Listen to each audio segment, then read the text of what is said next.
Good afternoon, everybody. Everybody, I should say everybody, whoever's in here, come on in. Let's have a discussion. If you would like the link to come in, let me know. I can have up to 5 people. What's up, Mr. W? How are you doing today? Happy Saturday. How Dash, long time no see up in here. How you been, man? How you been?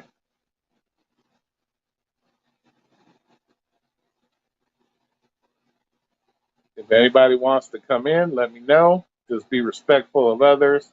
No crazy stuff. And I'll throw the link in here and all that good stuff. I knew, see, this is a subject people love to talk about. So we thought I'd ruffle some feathers up in here.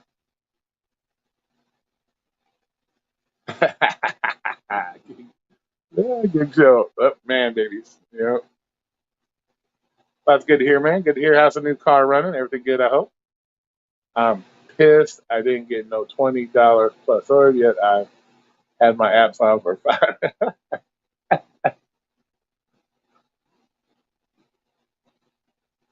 So I guess we'll have a good mix of people that do think a lot of people complain too much, and we'll see. We get other people in here that say otherwise. But we got to determine now: are we? Is it just natural for people to complain about whatever doesn't make them happy or whatever they choose to do? Is it a natural thing to complain? Like, do you complain when you go to the grocery store? You don't have your favorite almond milk or soy milk for some of these people. There's soy milk. Do you complain? Do you have, it's all give me, look at me, look at me. I feel you on that. I feel you on that, be honest with you. Or do you feel that you really, yes, it's okay to complain about it, but should you be complaining about it? Do you put yourself in that position just to complain about it? Or what have you done to,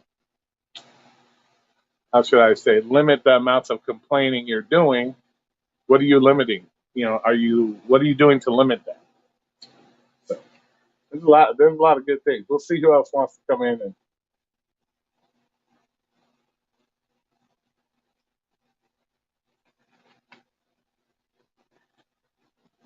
And another thing, if, nice. Yeah. Well, my thing also is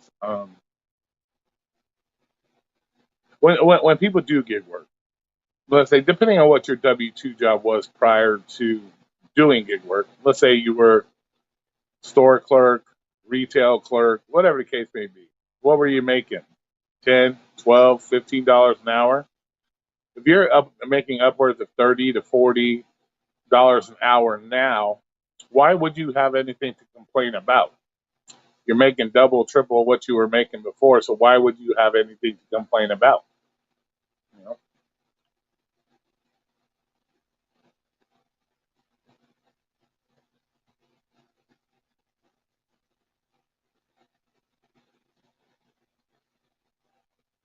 you know what I'm saying? Like, I hear a lot of people say they don't get paid enough. Well, what were you getting paid prior to doing gig work?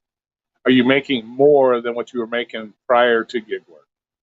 So how much do you think you deserve? You're complaining about you're not getting paid enough, but what makes you think you deserve so much? Soy boy nature, right? Exactly. So what makes you feel you deserve so much more just because you do gig work prior to the W-2 job or whatever you do on prior to gig work?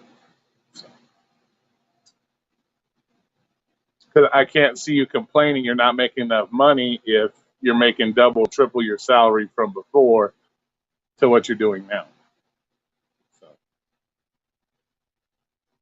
but then again, I think everything in life people will find something to complain about. I ain't gonna lie, I complain about shit. Come on, let's face it, I'm complaining about people complaining. So,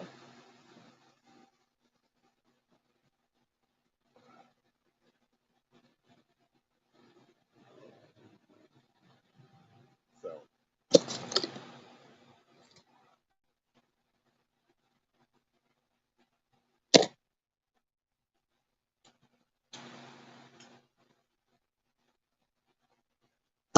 And at the end of the day, is all the complaining changing anything that's happening in your life?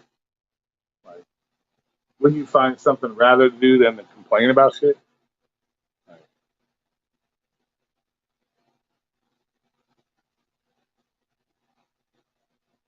yeah, yeah, right. Yeah, that's the whole thing. Yeah, you know. In my opinion, when you're doing all these multiple apps, you're just trading one. You're just trading one employer for the next. It's no different than having four part-time jobs. Oh, I'm done with this one. Let me go over to this one. Oh, I'm off here, so let me go jump on this one. No fucking different. You know.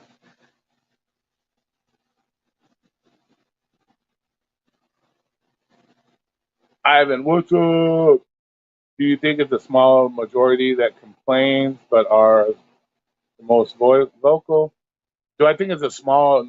No, I think a shit ton of people complain. I think sometimes, like when we go onto these chats or you see other people's videos, and I think they're encouraged to complain. I think it's something that people want to do. People want to complain. They're not happy with their choices, and I feel that they want to complain just because. Well, I've always said this. It's easier to blame something else or someone else than to blame yourself. So if you complaining about doing DoorDash makes you feel better about yourself doing DoorDash, you're going to do that. And that's my personal opinion. Hey, Roxanne, what's up? You know,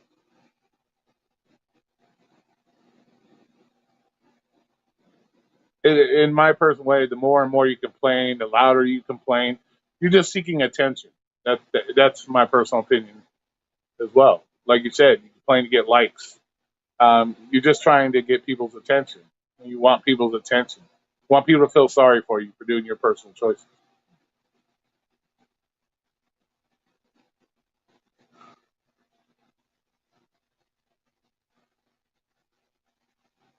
Because let's face it, I'm not going to complain that I kicked the fucking desk and then turn around and continue to kick the desk. I'm not going to do that. Hey, Miss Geechee, what's up? What's up? How's your? You still thinking about going to the gig conference? How's your weekend? Not too bad, man. It's going to be a hot one. It's already like 106 degrees. It's going to be a hot weekend, Mr. Jones. So, but not too bad. Just here chilling, kind of have a discussion. If anybody wants to come in, let me know. I'll throw you the link. You're more than welcome to come in. I'll put the link in here. So if you want to come in and share your 2 cents, you're more than welcome to.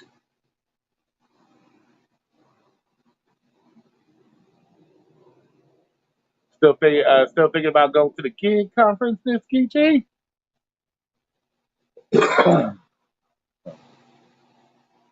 I can't do that. Arizona, Nevada weather too hot. Yeah, right. Exactly. Exactly. Exactly. We are at 106 degrees right now. It's only going to get hotter. Okay, so they bitch about waiting in a restaurant, but have no complaints about running around the store. All right. Sounds too boring to go alone. I feel you.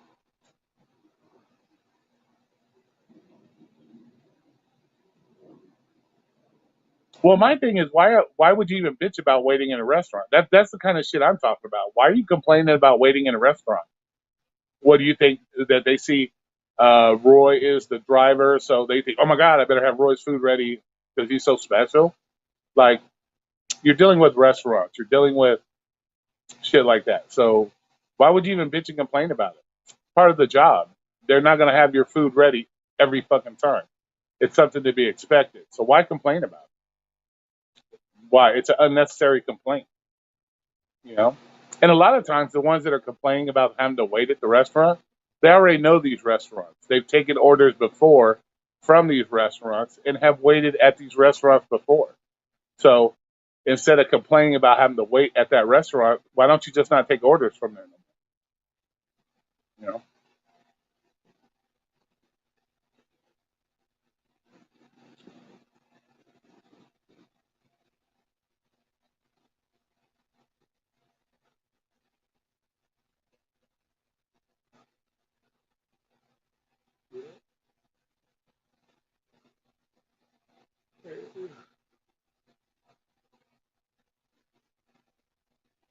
Yeah, she won't. Yeah, you wouldn't be alone. You'd have others there.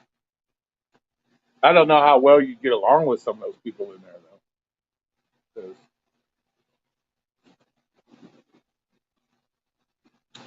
you kind of have a different mindset.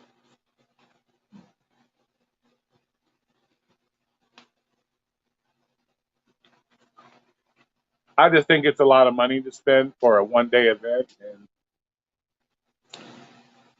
I'm not that invested in gig work to even do shit like that. What's up, Reese? And like I said, anybody that wants to come in, let me know. I'll put the link in. I used to be subbed on Reddit to DoorDash, and the worst advice I see people give is immediate unsigned if you wait 5 minutes. But yeah, see, that's fucking stupid. That's fucking stupid. Hey, that's some dumbass. That's strictly some dumbass advice.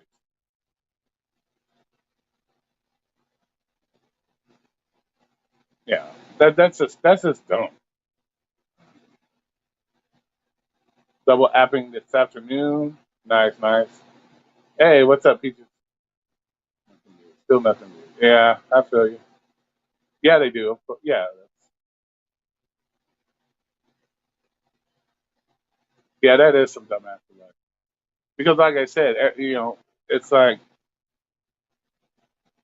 it's expected to wait. It's expected to have some wait at a restaurant. Like I don't know, like why some of these gig workers feel that they're so superior to every other gig worker or every other customer in the restaurant that they should have their shit ready and waiting before they even get there. I don't understand that mindset. It's like you have no patience. And if you're going to throw an order away for waiting 5 minutes, maybe you need to find a better career, like or learn to meditate. Um, yeah, exactly, exactly. Like I said, anybody wants to come in, I'll put the link, but you gotta let me know if you want to come in, so I know who to expect. Um, yeah, exactly, exactly. Like I know I don't understand that mindset. Why even bitch? What's up, Flex? Why even complain about that? Like, why do you complain that you have to walk up to the person's house and ring the doorbell? Why do you like? I see a lot of people complain that they have to hand the food to the customer. Why complain about that? It's part of the job. It's what you signed up for. So it makes no sense to me to you are why you are complaining about something you signed up for. Like it's fucking amazing. Like,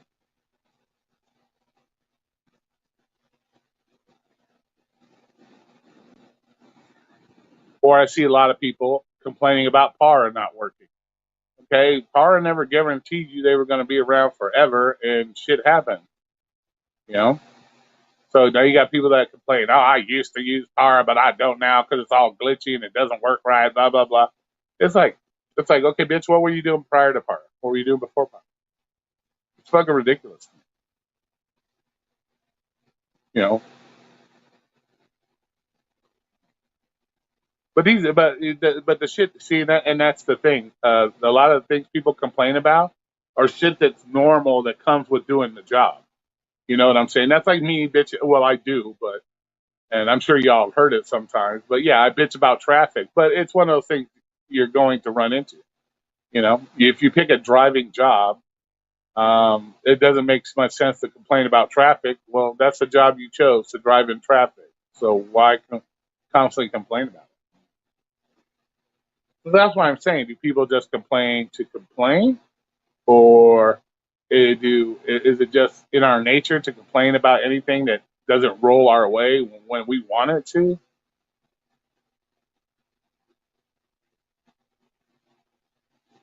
know,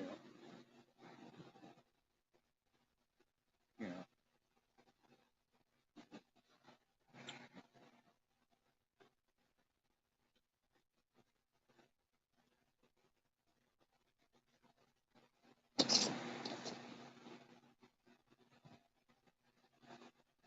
If people are if you aren't waiting on food, yeah, you're waiting somehow. You know. Yeah, and that's what's funny. You'll complain about waiting at a restaurant for 5 minutes. You'll complain about waiting at a restaurant for 5 minutes, but why ain't you? But you're sitting in a parking lot for an hour waiting on a special order. So You know, clicks and views. Yeah, I just think it's as far as the clicks and views go. I think it's something that everybody loves to do. It gives them I guess it gives them an outlet to let that shit go. You know what I'm saying? They want to vent. They want to vent. So maybe keep it keep a stuffed animal in your car and you can yell at it or something maybe instead of yeah. Whose channel are you watching, Frank? Whose channel am I watching? I watch everybody's channel. See, that's the thing. I'm in everybody's shit. Just because I don't comment on it or I don't interact on your live streams, I'm in your shit. I know what's going on. I know what's going on. It's easier to be happier. Yeah, it's what I call the water cooler syndrome. It's the water cooler syndrome.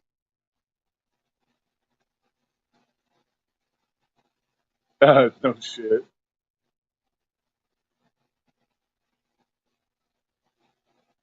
Stress balls, exactly. You need like one of those big old squishy balls on your fucking on your uh on your dashboard.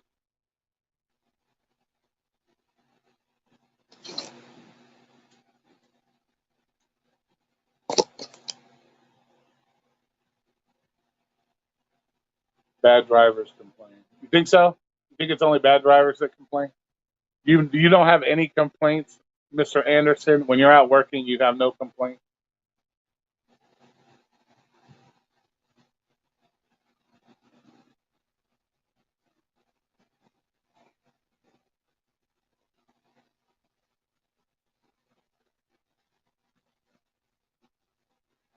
No, everybody, everybody complains in their shit. Everybody's complaining about shit. Usually it's about the money. Money seems to be the biggest complaint. And that's the one complaint that I think irritates me the most is you're complaining about money. You have zero complaints? All right. Excellent. I think people that complain about the money, that's my biggest thing. Why are you complaining about the money? You know,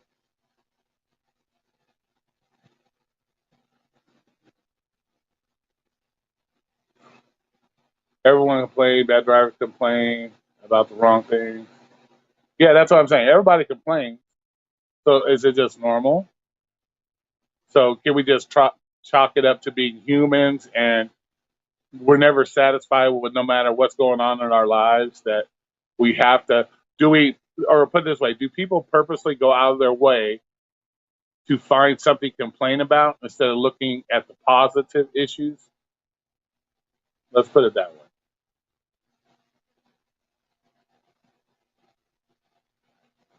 You know what I'm saying? So is that the problem with society today? We purposely look at for something to complain about versus the positive. Like Peaches said, you make $100. Let's say you make $100 in 2 hours. You're complaining that's not enough. Well, instead of looking at the positive, hey, you just made $50 an hour.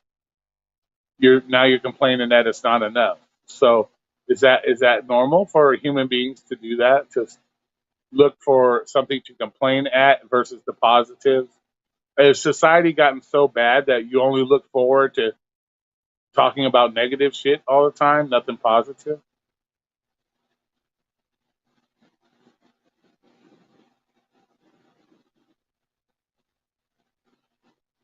I never complain. Yeah, okay. I'll call bullshit. Bullshit on that. Everybody complains. Even I complain. I'm complaining about the complainers. Like I was in Pedro's earlier. Arturo said, Roy just likes to complain about the complainers. So I'm doing the same thing.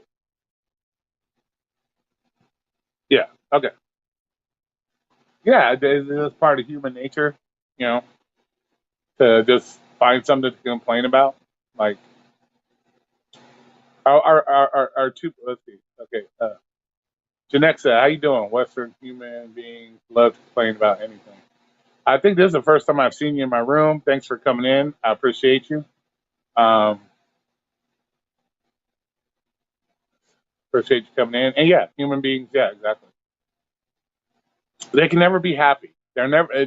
Nothing is ever enough. That's how I look at it. Nothing's ever enough. Like,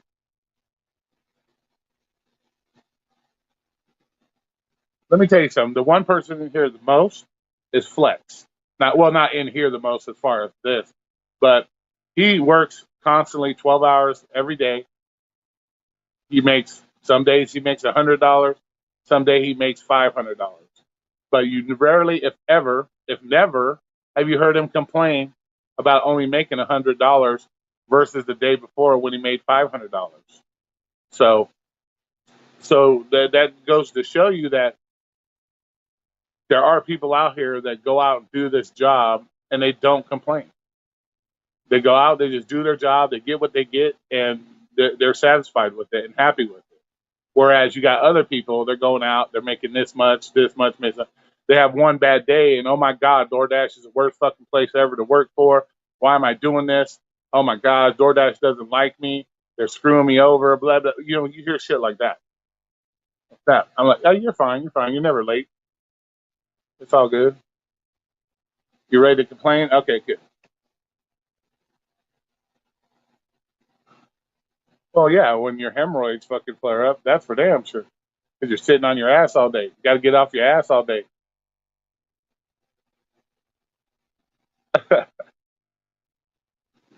But yeah, so hey Murray, how you doing? Let's see. Here we go. Here we go. Here we go. Now, playing about friends used to be something you did among friends, but now viewers on YouTube are a replacement for going out and making friends. Very good point. Very good point. Yeah, that was you. I said you because I watch you on a regular and I see what you do every day. And yes, you do not complain. There's days you've done $100 and there's days you've done $500. And I've never heard Flex complain that he didn't make $500 every day. He's happy with his $100. He goes out the next day and makes $200. So yeah, so it can be done without complaining. You're a good example. We all do some venting to the extent of, yeah, exactly, Jimmy. That's why I'm saying everybody fucking complains about something. I'm sure Flex, yeah, Flex may not complain about his DoorDash, but he's probably complained once or twice his burrito wasn't big enough, or they didn't put enough meat on his fucking meat platter. We all find something to complain about. I just think it's normal human nature to complain about some things, but some people find nothing else to do but complain. They don't know how to look at the positive. In my opinion, people don't know how to look at the positive anymore. Um, so, and in the gig community, everybody is always looking for something negative to say. Like when I did Lyft, for example, I did it for 3 years, full time, 35, 40 hours a week. Made my last year I did Lyft, I made $62,000, $61,000. Was I complaining? No. I went out and I did the best I could with what I had, and I did it. Yeah, he's made it a couple times. Um, who knows, dude?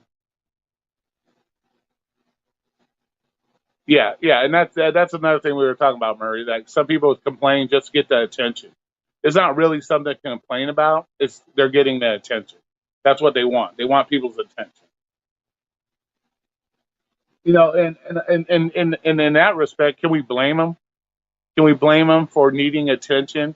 Some of these people are in their cars 12, 13, 14 hours every day working this so-called, oh, I work it because it's my freedom. I get so much freedom type job that they work. And they have no interactions other than, where's my order? Where's my order? Drop at the front door.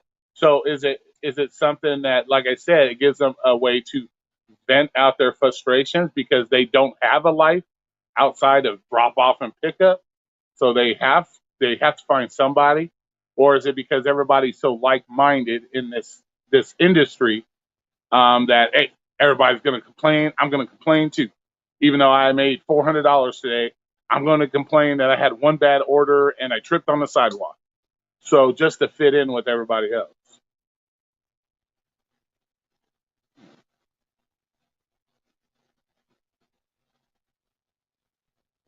tried to reapply for Lyft. I'm gonna try at the end of this year to reapply because I think because of the conviction that I had, I'm going to see if it falls off. Normally, certain convictions will fall off your record at a certain amount of time. I'll reapply. I've tried it, but yeah, it keeps. The thing is, once they run, it's kind of like Uber. Once they run your background check, they expect you to go to checker, blah blah blah, and then you go to checker. It's fucking runaround. It's like they don't want to rerun you. They don't ever want to rerun a background check. Oh, go to checker. Go to checker. Checker sucks. So they never want to just Why don't you just rerun it? Run me as a new driver. Just rerun my background check. Yeah, exactly. Oh, they are. Well, yeah, I can reapply for it. I can try. And it's kind of like when we get people try to out complain right, Matthew. Yeah, it's hey drone, what's up? Exactly. It's like whoever got the best complaint for the day wins a gold star or some bullshit. I don't know. Like it's like a bunch of dudes measuring their dick. They all know they're small, and they just got to see who has the extra quarter inch. That's about it. Hey, what's up, Truth Warrior? Because a man that's confident with the size of his cock doesn't need to whip it out and show everybody. So, so that's how that works. But yeah, I will try a reapply because I really want to go back to doing it.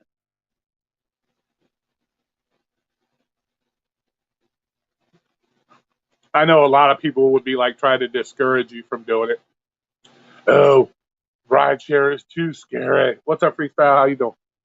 Rideshare is too scary. You can't go out there. You're gonna be murdered and robbed and raped and all this other shit, like all these other channels. Oh my god, like whatever. You, know, you probably got to go start today, night. But yeah, that's the thing. I can't out complain you. Yeah, right, right. Yeah, that's what it's like a contest. Man. It's like whipping. Everybody wants to whip out who's got the biggest dong. That type of fucking attitude. But but yeah, that's the funny shit. Like I'm so sick of hearing people say that. Like, oh, don't do rideshare. It's too dangerous. You're gonna die. Like, come on, man. You're scaring people. You're already putting a bad taste in their mouth. So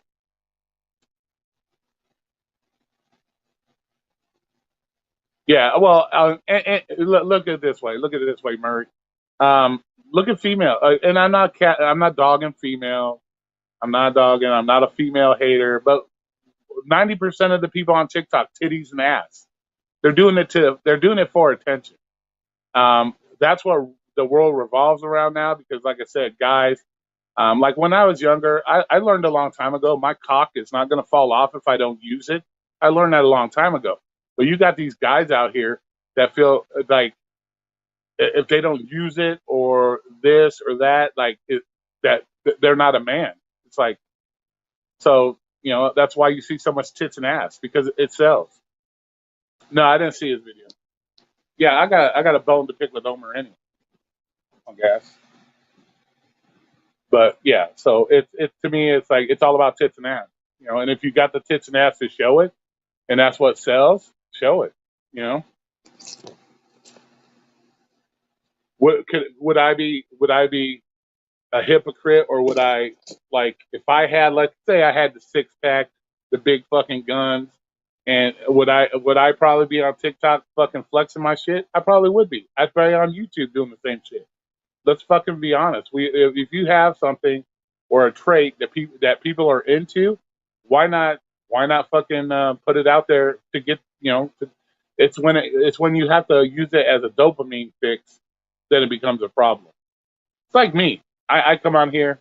Everybody knows I love I am who I am and I do what I do. I don't come on here for a dopamine fix. I don't come on here just to hear everybody praise Roy. I don't do that. Like some of these channels, if you don't fit their narrative, they block you. You don't say what they want to hear. They don't want to even talk to you. You don't fucking become members of their channel. They don't want to fucking acknowledge you. So some of them let it go to their head. I don't let it go to my head. It is what it is. You know,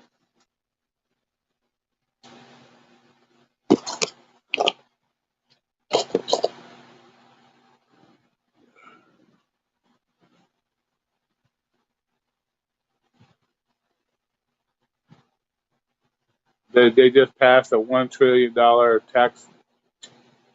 They're idiots, man.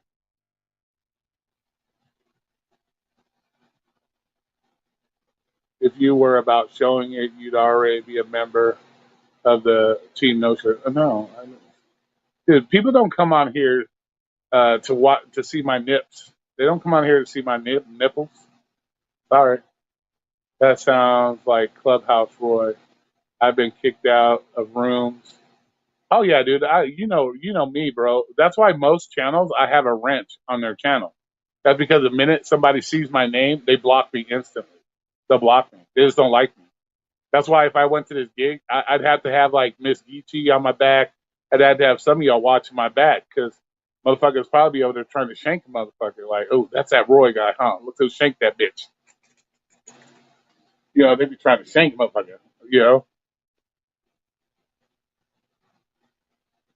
you know. I'm not showing my nipples. I got little nipples anyways, man. Let me see. Man, my nips are only about the size of a quarter. I don't have no big ass nipples. Are they pierced? No. No, my shit's hella sensitive. My shit's hella sensitive, bro. I fucking accidentally pinch them too hard. I'm like, oh fuck, that shit hurts. No, no. My shit's like super sensitive, and I don't have a lot of nipples, man. So I don't think they would do well pierced. I just don't have a lot there. So,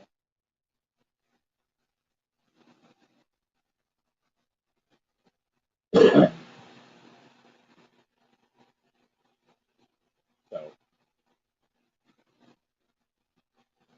No, I was gonna go get my helix pierced.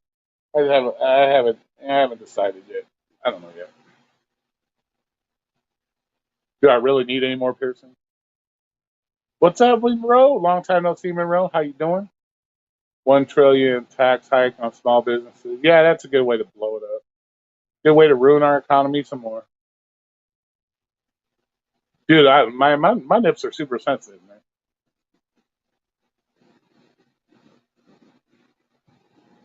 But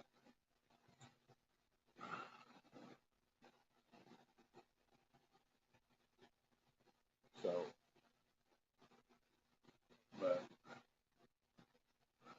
but is the whole complaining thing we were talking about? Is that just something we're gonna have to deal with on the regular? What's up? I'm just here to complain. You can come here. I'll give you the link. You can come in and complain. Hold on. So here, you can come in person. Hold on. Oh no. Okay. Hold on. Here. So anybody that wants to come in, there you go. You're more than welcome. It's okay to come in and complain. We all complain about something. Can you complain about? Sure, you can complain about whoever you want. I have no problem with that.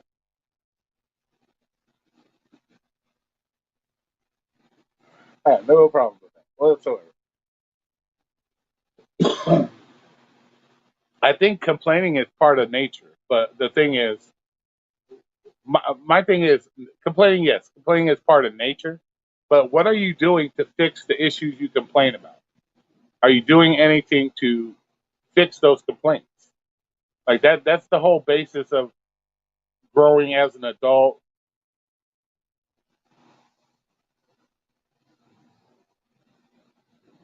Get a job, fist banging chicks. Oh man, come on, man. Chicks love it, dude. I'm gonna lie. I ain't gonna lie to you guys. You say that when you say you fist fuck a chick, I have multiple times. They like it. They like having their shit stretched out, bro. They do. I'm sorry, they do.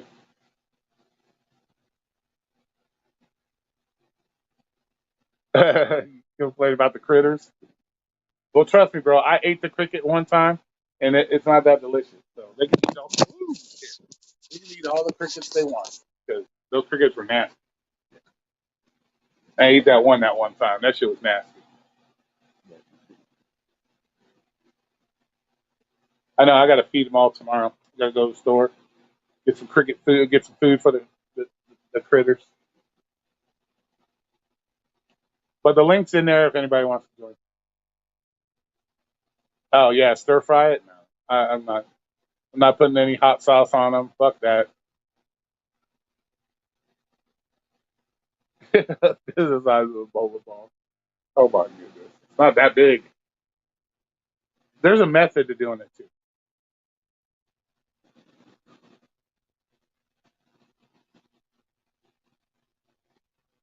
I was looking for. I was trying to get some clicks and views there. I did it for the clicks and the views. I fell in the YouTube trap. I needed some clicks and views, so I ate a cricket for everybody. Oh yeah, dude, it's hot as ass out here, man. It's like I said, it's 106. It'll probably bust probably 109 by the end of the day. It's gonna be hot. So yeah, there's a method to it. You just don't go straight. Well, unless they're used to that, if their shit's already been maxed out and they can you can do it, then yeah, you can do it. But there is a method to it. Roy has strippers. Show him.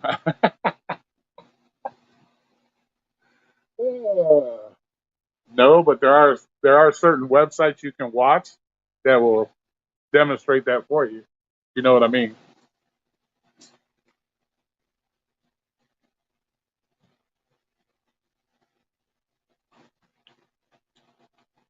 If you sit back and just keep complaining, well, yeah, exactly. And that's the whole theory behind this conversation, Murray. It's like how long do you think it's necessary to complain about subject before you do something about it? Like at what point does it become you're just complaining to complain? You ain't done nothing to fix it. So at what point does it just get to the point where why do we want to listen to you? You ain't fixing it. So what's the point of?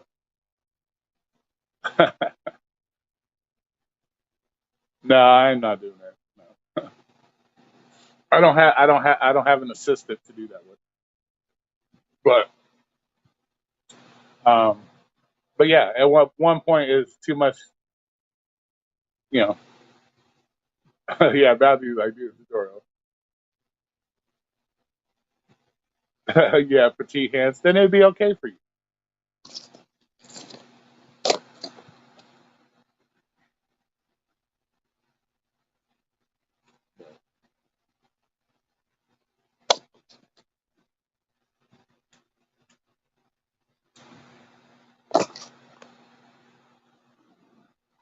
But what if you can't fix it? Just walk away. Pretty much.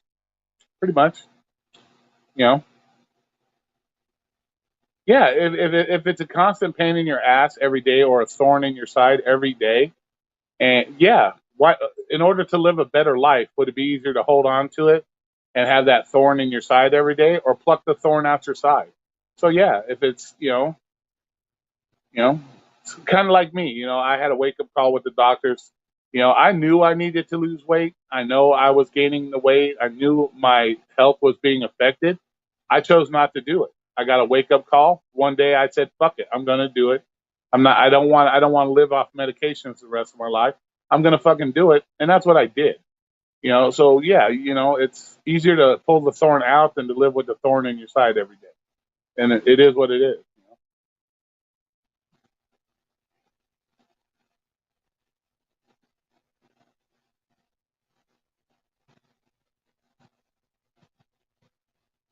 So yeah. So you know, if you're unhappy doing, if you're unhappy every day doing something, like just yeah, get rid of it. Don't do it anymore. You know. But see, that's the unfortunate part. Is like when it comes to gig work, um, it's hard to get away from at that point because you just can't stop doing gig work instantly because then you won't have a way to pay your bills. You won't have a way to feed your family. So it's kind of, you put yourself between a hard rock and a hard place. Yes, go out and find a job and maybe do your gig work part time, and maybe you'd have less to complain about because you'd have a stable paycheck. That's one way of possibly fixing it. Instead of doing only gig work, having to jump, 4 to 5 to 6 to 7 apps every day, or trying to figure out which app's going to pay me the most, this and that. Yeah, go get a go get a part time, full time job, work gig work on the side. Maybe that would make you happier. You know, it would give you a stable paycheck, so you got money, and then you could go make whatever else you wanted on the side. So yeah, there's ways to fix it, but I think a lot of people have put themselves, because they're bullheaded, or they don't want to fucking listen, or they think they're too good to listen, that they won't do that. They're too proud to get a full time job because of the freedom, and we all know the freedom that we see with gig work when motherfuckers working 12, 14 hours every day in their car. That's not freedom. So, you know, that's not freedom. So, freedom would be having a job where you could do gig work, take whenever you want. But then you got these people, they do that and they're like, oh God, I got to work extra hours now to make up for what I took off. That's not freedom. You know? Yeah, right. That's such a bullshit drone days. That is such a bullshit. Yeah. Oh, if this app ain't working for you, go do this app. You're just putting you're just feeding Peter. What's that saying about uh, stealing from Peter to pay to Paul? You're not doing anything. You're not doing yourself any fucking. You're not doing you any favors by that, because you're still stuck in that. You're still stuck in that job. You're still stuck in that complacency. Like, and I hear a lot of people bitch and complain the apps don't care about us. Well, what fucking job at the end of the day really cares about you? Come on. You could be getting stomped out on the sidewalk and motherfuckers will walk right by you. That people, it's not about, care for yourself. Don't worry about the apps caring for you. If you cared enough about yourself, you wouldn't have to do this. You wouldn't be on the apps putting yourself through that pain and suffering if you took care of yourself. You don't need the apps to take care of you. You don't need the apps to care about you. Care about yourself enough that if you see it's not working, move the fuck on instead of complaining about it. A lot of in my personal opinion, Jay Murray, the people that sit there and say I can't do a full-time job, I don't want to go back to a job, those are probably the same people that couldn't hold down a job for more than 3 months. Because you got those group of people that they just can't handle a job, they just bounce from one job to the next job to the next job. It's just like gig work. They jump from one app to the next app to this app to that app, you know. And so those are the kind of people that I think of a lot.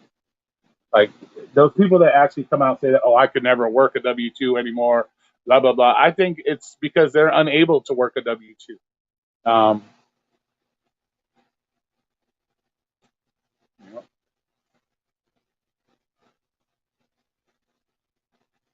yeah, and it's also, Murray, that these are the same people that are making, hey Wesley, what's up, $30, $40 an hour. You're not going to find that at a W-2 job. Most of these people that make $30, $40 an hour doing gig work, they don't have the skills to make $30 or $40 at a W-2 job. So that's another thing I have an issue with when it comes to people complaining about shit. You're complaining you're making $30, $40 an hour when you came from a job that you were making $12 an hour for.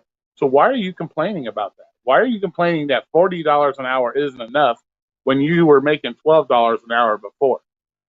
You know what I'm saying? So there shouldn't even be a complaint. There shouldn't even. Now, if you want to complain about something else, that you had to put new tires on your car, different story. But you're complaining about making 3 to 4 times the amount of money you were making at your previous job. That makes no sense to me at all.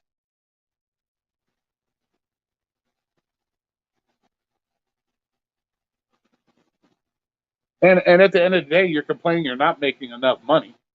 We'll throw this out there. You have to get a good answer for this. We're going to throw this out there. If you're making $40 an hour on gig work, what fucking skills do you have that you feel you're worth more than that 40 if you were to move to a different job? What skills do you possess? That's the question. Do you possess any skills that make you worth $40 an hour? So, okay, cool. Going to be multi-apping until 10. All right, awesome. Well, be safe out there, man. I know it's hot out there. You guys are getting a heat wave too, so be safe out there. But if you're making 3 to 4 times of what you were making before, you shouldn't really be complaining about money, you know? Because if you don't possess the skills to go outside of gig work to make $30, $40 an hour, you shouldn't be bitching about making $30, $40 an hour doing gig work. You've improved your life. So there's no real reason to complain about I'm not making enough money. Well, if you're not making enough money, once again, that falls on all kinds of situations. Learn to do your finances better. Learn to live within inside your means. Um, you know, so once again, it falls back on you as a person. If you can't make enough money to survive, and you're making $30, $40 an hour, then there's other issues in your life you need to worry about. Quit buying the Fendi purses. Quit buying the brand new Nikes. Quit fucking ordering $10 Starbucks drinks every motherfucking day. Yeah, you have other issues in your life you need to fix to be. What's up? What's up, Vegas? How you doing? And you know what? And to be honest with you, rideshare source, I think a lot of people have got it. You know, maybe we can say it's from some of these gig tubers. You know, people look at them being successful and they want to be successful like that. But let's face it, we all can't be that. We all can't go out and do that. So I think a lot of them have it stuck in their mind. Oh, I'm so stuck. I don't want to go back to a W-2. And I think when a lot of people get back into the W-2 work, they become a lot more happier. You have more interactions with people. You're not fucking stuck in your car by yourself. You get to actually, be around other people, enjoy other people's company. At the same time, you may not be making as good of money, but at the same time, you're happier. You're getting to express your life more to people. We're here doing gig work. You're just sitting in your car by your motherfucking self, or you're coming on here and idolizing people on YouTube that you can never. I won't say you can never be them, but some of us, we just don't have the ability to do that.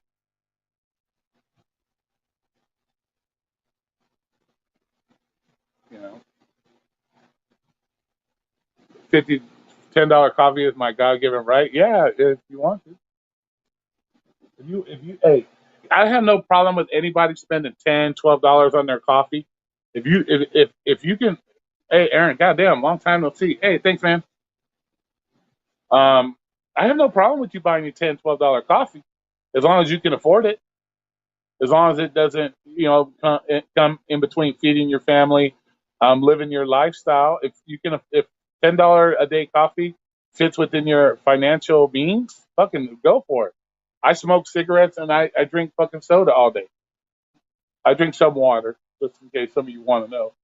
But you know, I smoke cigarettes. They're not cheap. They're $7, $8 a pack.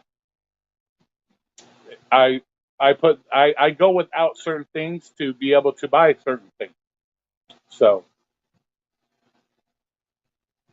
David, espresso nice. So yeah. Well, thanks for the birthday. Tell Smack and said hi. Um, yeah. So there's things I'm willing to go without because I want to have my cigarettes. So I make that decision. Some of those people, they don't make those decisions. They want and want and want and want, and then they don't have the means to, or they're pushing themselves so hard to try to keep up with that, and at the end of the day, you burn yourself out. But I think a lot of people would benefit. All these people that say I can't I can't go back to a W-2. I think a lot of them would be surprised when they went back to a W-2 because I've seen a lot of people on these chats that say, yeah, I got me my part-time job or my full-time job, W-2, and I'm happy. You could tell. You could tell it definitely has effect on people. So I've seen that's a lot where they say they're happier now that they got out of gig work. So that tells you a lot right there.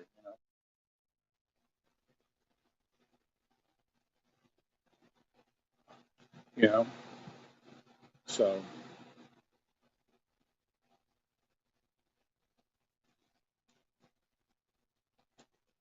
yeah, well, it is what it is. You know. Sometimes right share source, you gotta hit rock bottom before you realize what's up. You know. But I've seen a lot of people that that used to complain a lot. I'm happy now. I got my W-2. I'm happy. I'm not doing gig work anymore full time. I'm a happier person. Yeah, of course. You know.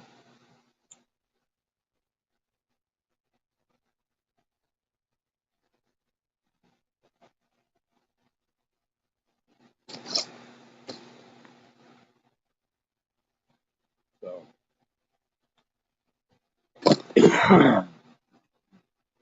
my new job failed. They tell me they are monitoring labor hours, so I only work 7 hours a day, which I don't mind. Which I don't mind since the pay is decent. Yeah, exactly. But see, Jim. Now you have the opportunity that yes, you have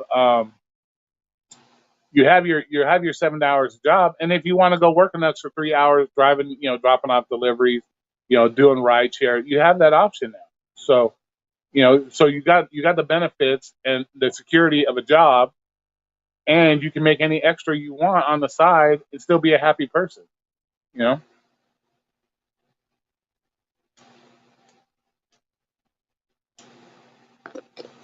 Hey man, creator God, long time no see. How you been? Hope all is well with you, sir. Yeah, it's better on your car. That's for damn sure.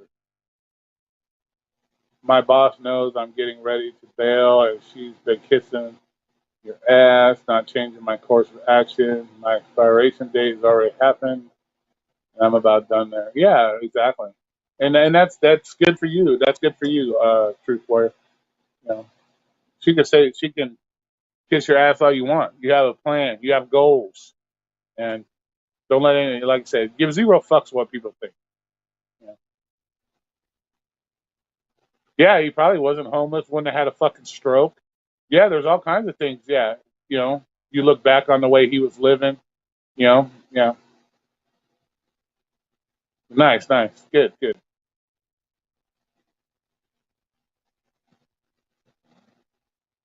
Yeah, so that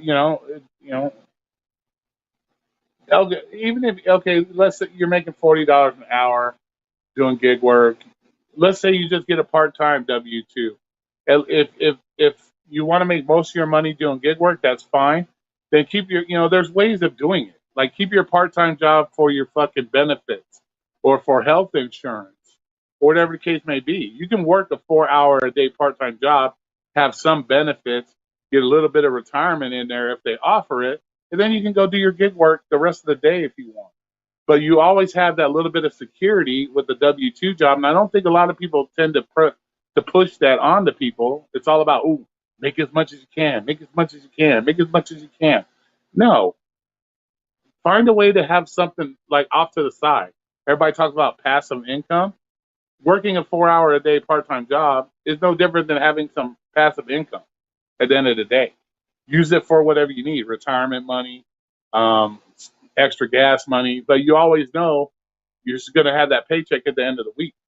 You never know that with gig work. You never know you're going to have a paycheck at the end of the week. So, all right, pull my gig. Have a good one. Be safe out there.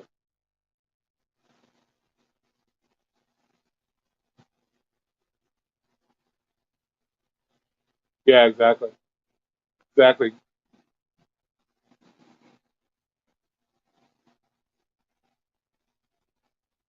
Yeah, exactly, Swole. Exactly. So even if you want to live the gig life and make most of your money from gig life, it doesn't hurt to go to a part time job for 4 hours a day, and then you can go out and do your gig work.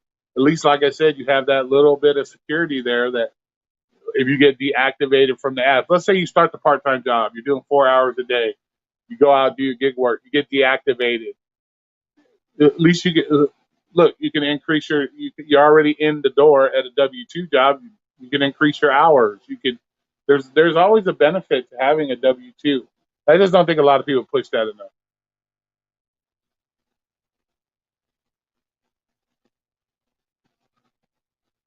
You know, the whole thing with the mass shootings is ridiculous. They need to quit giving it so much press. You know, that's one of the biggest problems. What's new in the gig world lately? How you been, Roy? Looks like you're out of the. Yeah, yeah, we've been out of the hotel since the middle of June. I think a lot of folks just want something to gripe about.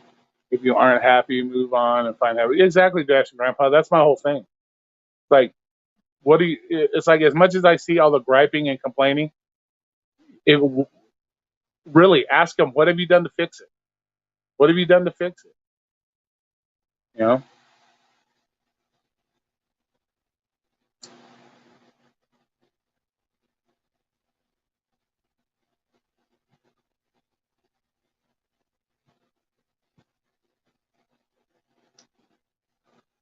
Uber fireworks.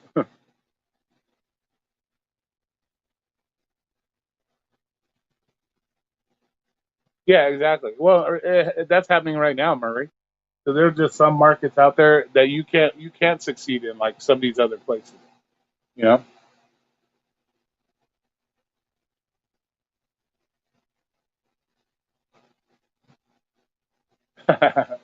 thanks, thanks, man, Mister Man. I appreciate that. They don't have to hit the like if they don't want to. Yeah, Uber Bo. Yeah, there used to be all kinds of shit. We stopped getting deliveries because the drivers are mad all the time. One threw my bag of food at my door. Yeah, right. Yeah. It's and that's the thing. It's just no respect, you know.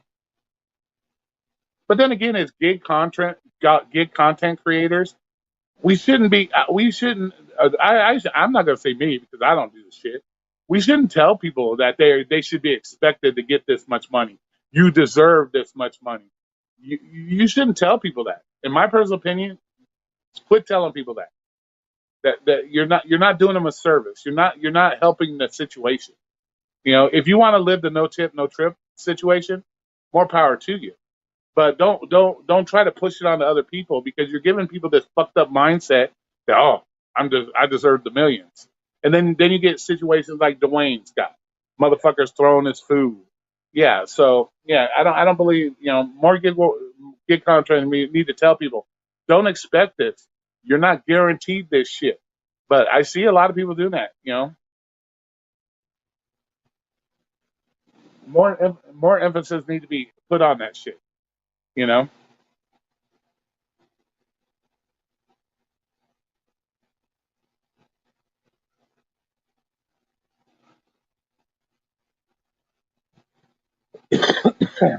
But and don't get me wrong, I'm not telling people how to run their channels. I'm not trying to tell people that their channels suck and do what you do with your own channel. But I'm just saying, you know, sometimes tough love is better love. Sometimes the tough love is better love. You know.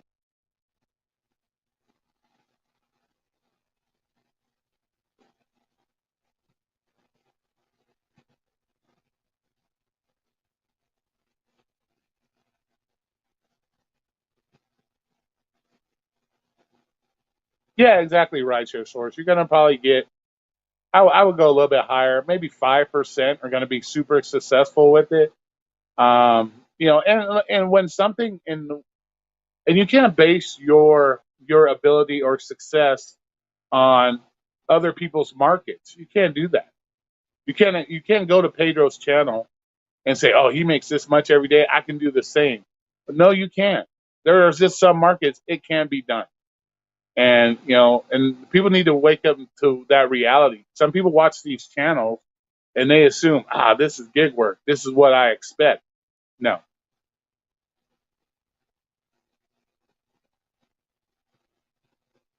yeah, exactly. Yeah, like we had the weed places here now. Now they're doing the weed lounges where you can smoke inside where you bought it. So, so. But yeah. So And people just need to face reality. I just think some people are so bullheaded and they just don't want to. They rather, like I said, goes back to the whole complaining. They rather complain than to fix the situation. I guess there's enough people out there to rub your back and say, "Oh, I feel sorry for you," than to smack you upside the back of the fucking head and say, "Get your ass, do something for your fucking self." We need more of the people willing to slap you upside the back of the head than the people rubbing your back. You know?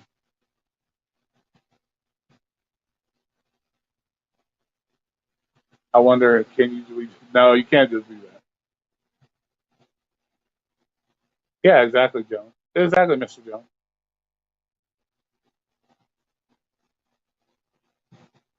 Yeah, you never expected that. Well, shit, drone days. You can. It's gonna get to the point where you can do gig work for the rest of your life because you always have new apps coming out. You're gonna have a lot of new apps coming out. I see like certain companies becoming gig worker type platforms because of the benefits of not having to do certain things and skirting certain laws. So I see that actually getting more gig work type shit. But there it seems like every 2 weeks there's a new app coming out to do gig work. So who is that? Cruising Dasher? Hey, how you doing, boss? Um, the better way to make money, people might be open a bakery next to. Yeah, no shit.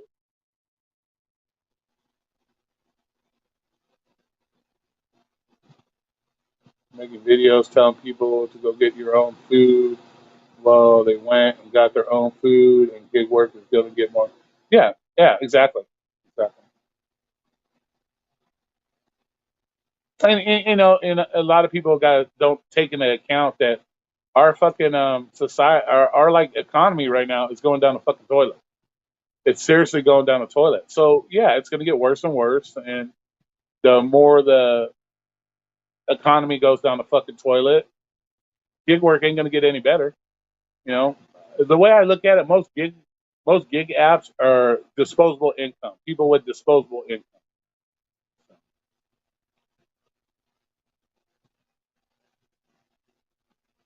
Yeah.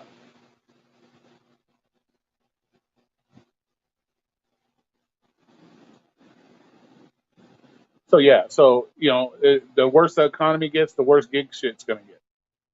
So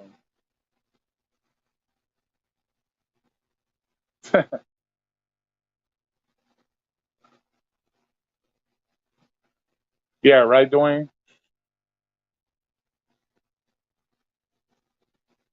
Can't. Yeah, you can come in.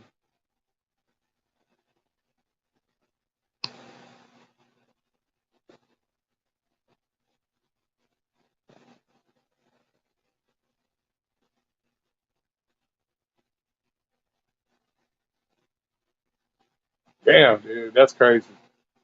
Shit, I pay $5 a gallon to run my Hyundai right now.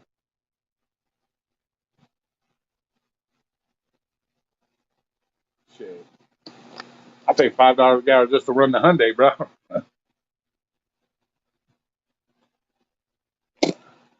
Yeah, media is full of shit, Kevin.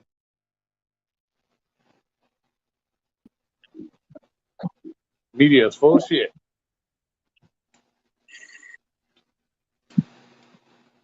Hey, how you doing, boss? Hey, you're talking to me? Yep.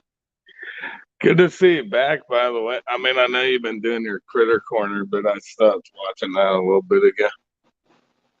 But I like when you come on here with this shit. People need to hear it and nobody does it. Yeah, I've been trying to. I try to stay a little bit here, a little bit there, do a little bit of everything. It's all good anyway. I just it irritates. I don't know. I don't know what fucking people think, but you're not gonna.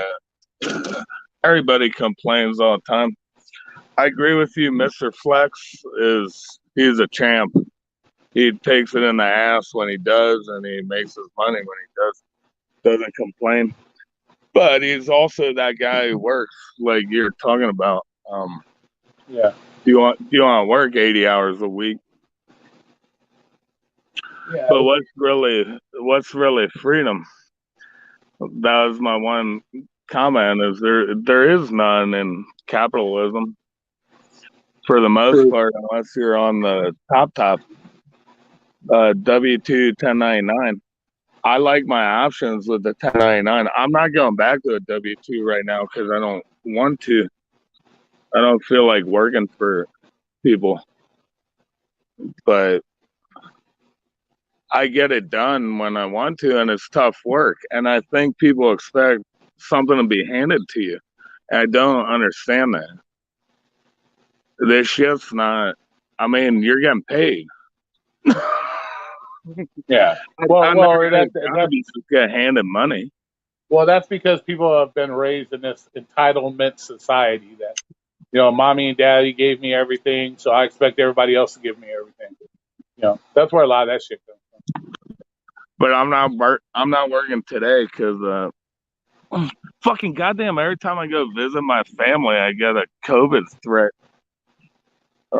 They got me. They got me on Christmas. I went down 4th of July. My sister's the father-in-law tested positive than she did, and we were at her house on Thursday, and now I tested negative, and I don't really feel that bad, but now I'm out for a couple days to see if I test negative again. Oh shit, that sucks. Yeah, well, I'm just smoking and drinking right now, but Yeah. clearly it's good for COVID recovery. Yeah, well, I'm not afraid of COVID anyway, but I respect people who are. So. yeah. There I isn't a still even. job that gives you. No, Mr. Flex. I feel you on that. Mr. Flex says there isn't a job that gives you freedom, really. No, freedom is. I don't look at freedom as far as something that work is. I don't ever equate work with freedom. So when people say, "Oh, doing gig work gives me freedom," I don't look at it that way. Freedom is something you choose to do for yourself. Like if you want to take the day off, that's freedom. You can do that.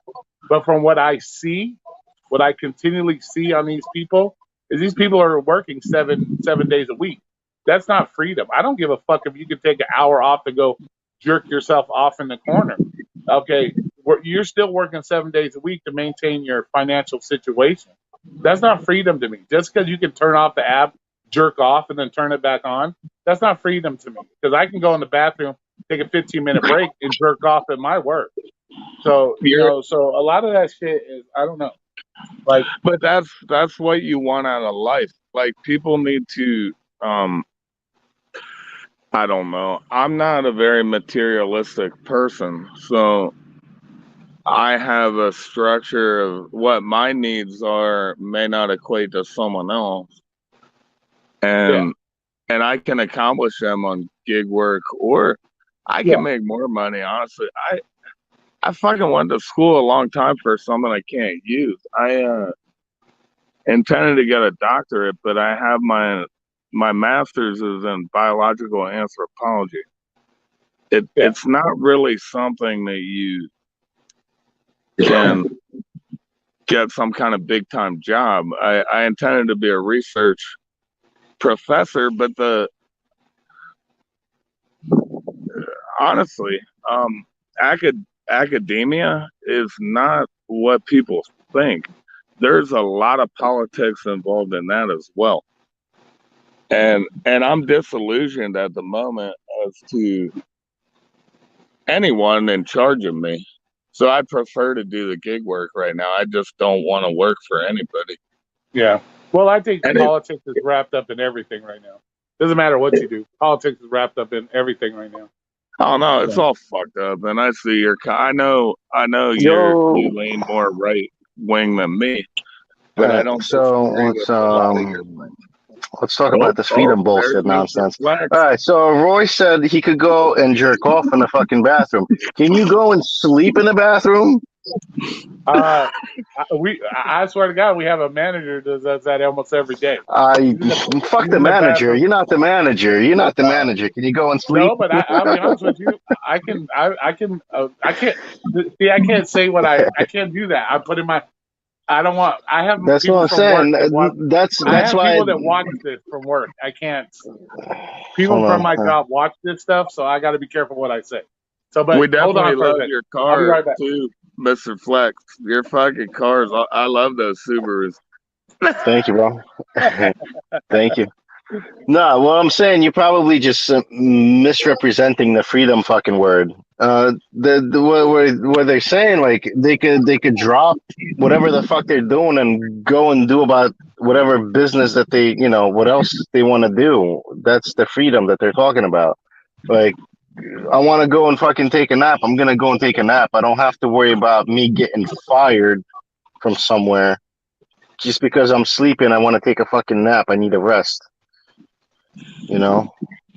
When I get to go on And vacation, technically there is no freedom in any of that stuff, any of that fucking any like gig work and W-2. There is no freedom. There's freedom. The only freedom you're gonna have if you're a fucking millionaire, fucking billionaire, and you got yes, fucking multiple sir. fucking companies, and you just sitting at home and you just watching your fucking shit grow. That's the only freedom you're gonna have. Otherwise, you're gonna have to bust your ass and do whatever the fuck you got to do. The reason why people, choose to do like fucking, work every fucking day is because they want to. If they really want to take a fucking break, they can really take. If I really want to take a break, I could take a real. I choose, to make money. No, but I agree.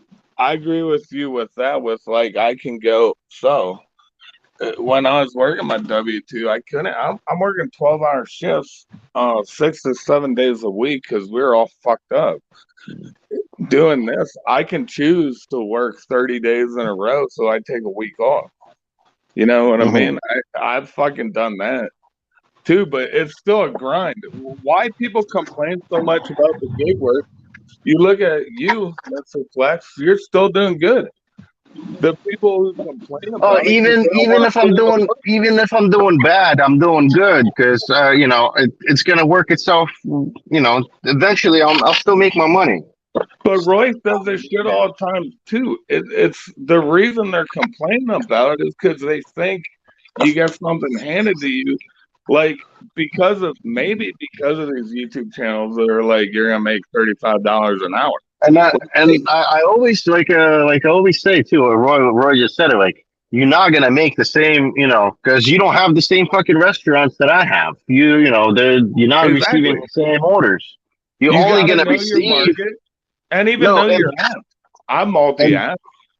and besides that, you don't get the control what comes to your phone and whatever the word our server sends to you, whatever's available at that moment in that area. But And that's another thing that I like to bring up a lot too is that people think they have control over their apps. You really don't. Like nah, you said, nah. if they don't send Flex the 30, 40, $50 orders, Flex doesn't make the 30, 40, $50. That's So why more finance pissed me off so much. He's so fucking fake. That so fucking so guy. so yes, we do have the ability to pick and choose our orders, but if the orders Wow, what aren't do you worth do? you picking and What choosing, then what it do you doesn't what, fucking matter at the end of the day. You can get $6, $7 orders all day long, or you can be lucky and have a market with Flex who gets 30, 40, $50, and he may only take 5 orders, but he made $300 because he has a market that he gets 50, 60, $70 orders in, where my market sucks ass. I'll be lucky if I have to work, I have to do 45 Bro, I orders never at want to six work. dollars. And then So you gotta not take the casino order. I would never take a goddamn casino order. you know, That so would, a lot of it is all market dependent. Period. It's all market, but just because you have the ability to turn off your app and turn on your app and pick whichever order you want, that doesn't mean you're in control. They are in control of your phone. They send you what they want to send you, and if they wanted to send Flex $6 order all day, they would send Flex $6 orders all day. yeah, but they're Flex not that devious. That's the other thing. People think like there's hundreds of thousands of people on the app. Like they're not targeting like that I've ever seen. Even though people say it all the time, I've never seen any credible evidence that they're targeting a driver. Because I don't drive. My acceptance rate's there's no at like such a thing, bro. 9%. I get good orders. I get bad orders. Bro, I'm down. What am I down to? What am I down to? There is no picking. There is no. They don't have no way of picking a special driver to give them better I am orders down to than everybody else. 5%. I'm at 5% right now, and I have a violation for being late. Let's say who is the who somebody put who is the boss? Uber driver. I'm the boss. No, you're not. You're still not the boss. Uber's your boss. You know, you're not the boss. Uber's the boss. But I don't Anytime somebody has understand anytime somebody has the ability to deactivate you and fire you, you're not the boss. Let's fucking face it. You're not the boss. But you got to take personal responsibility for the orders you take. That's the problem people aren't doing. Like when you see an order, I drive at 2 to 1, $2 to 1 mile. And it's about where the pickup is and the drop off is. It's a different thing. I don't know why people don't get this because this is very fucking simple. You're delivering somewhere where there's no other restaurants around, or you're gonna cross your DoorDash barrier. That's a shitty delivery unless it's 2 to 1 with the money right there. If it's close to 2 to 1 with, I know I'm gonna be a half mile from a bank of other restaurants, those are the ones you take. I don't, these people just randomly take shit and they wonder why they drive their car into the ground. You also have to be willing to sit there and go, I got shit orders for 45 minutes. Maybe I should take a lunch. Or maybe I should be jerking off, taking a nap in the bathroom. You know, you don't have to take anything, and sometimes cut your losses. Some days are shitty. I just don't get it. But it's on you. Like, do the job right. So many people, I've literally waited for food with people who are like, well, I'm just doing this for extra money. And this is how DoorDash gets people. I don't care. It's only $3. I don't care. It's $2.25. It's more. I didn't have $2.25 before I picked this up. Well, they're Yeah, not. DoorDash changed up. DoorDash definitely changed up. You're gonna drive your car into the ground if that's how you're driving. And a lot of these YouTubers don't, like Mushi Moo. I like Mushi Moo. That dude can't drive for shit. He's a terrible driver. He's a terrible driver. What were you? What were you saying about the other guy that he's like giving false information or something? More finance I hate because of his COVID. I hate him because of his COVID shit, but he also he did these series of videos like he understood the algorithm. There is so much out of your control. You can't possibly say from doing a video that you know what orders you're going to get. There's so much out of your control. It's not even arguable. You don't know how many drivers are on the app. You don't know your positioning versus them. You don't know your acceptance rate and theirs. You don't know their customer service. Just save it, bro. It's clickbait. He's a fucking clickbaiter masturbator, bro. He's a master clickbaiter, bro. That's you could tell, like you could tell something, you know, that would not be legit. Yeah, but he tricks He don't work. Yeah, that's what I'm saying. Like he doesn't work for the server side of the company, you know. He doesn't work for that, and he doesn't have any friends that work for him that would give him fucking advantage, that would give him information. But I wanted to figure out the app, but I realized very quickly I don't have access to the information to tell anyone anything. Plus, just remember, DoorDash always changes their shit. Always constantly update. And then the other thing is you can only tell people about your market. Even if you think you nailed your market, which you're wrong, but if you think you did, how do you extrapolate that into everyone watching your YouTube channel? It's not possible. Yeah, every little area, every little city, every little town is different to somebody else in a different state in their little town. You know, And Pedro seems to have a bang up area. If I could drive in Pedro's area, I'd make a fucking killing. At I this point, cursed them all out months ago, at telling this them, point, the people that are subscribed to these guys, the 26,000s, whatever, um, most of these people, I don't think really come to the channels anymore to learn how to do the. You probably get maybe 5% that are newbies, but if you've been a subscriber of Pedro's for let's say a year, and you're still going to Pedro's channel to learn how to do DoorDash, quit doing DoorDash.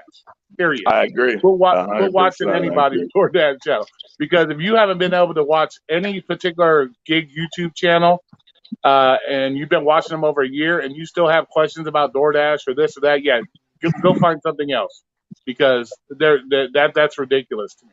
So Well, my so dad even said to me, because I told him to do DoorDash right takes a lot of mental calculations very quickly because you're getting offers and you have to process this and go, where's that drop off? Where's this pickup? Where is there a restaurant around? How well do I know my area? Should I take a gamble? Should I not? Do I feel like it? It's there's a lot going on. It's not that easy when people make it sound like it's just the easiest money I ever made. Yeah, some orders are.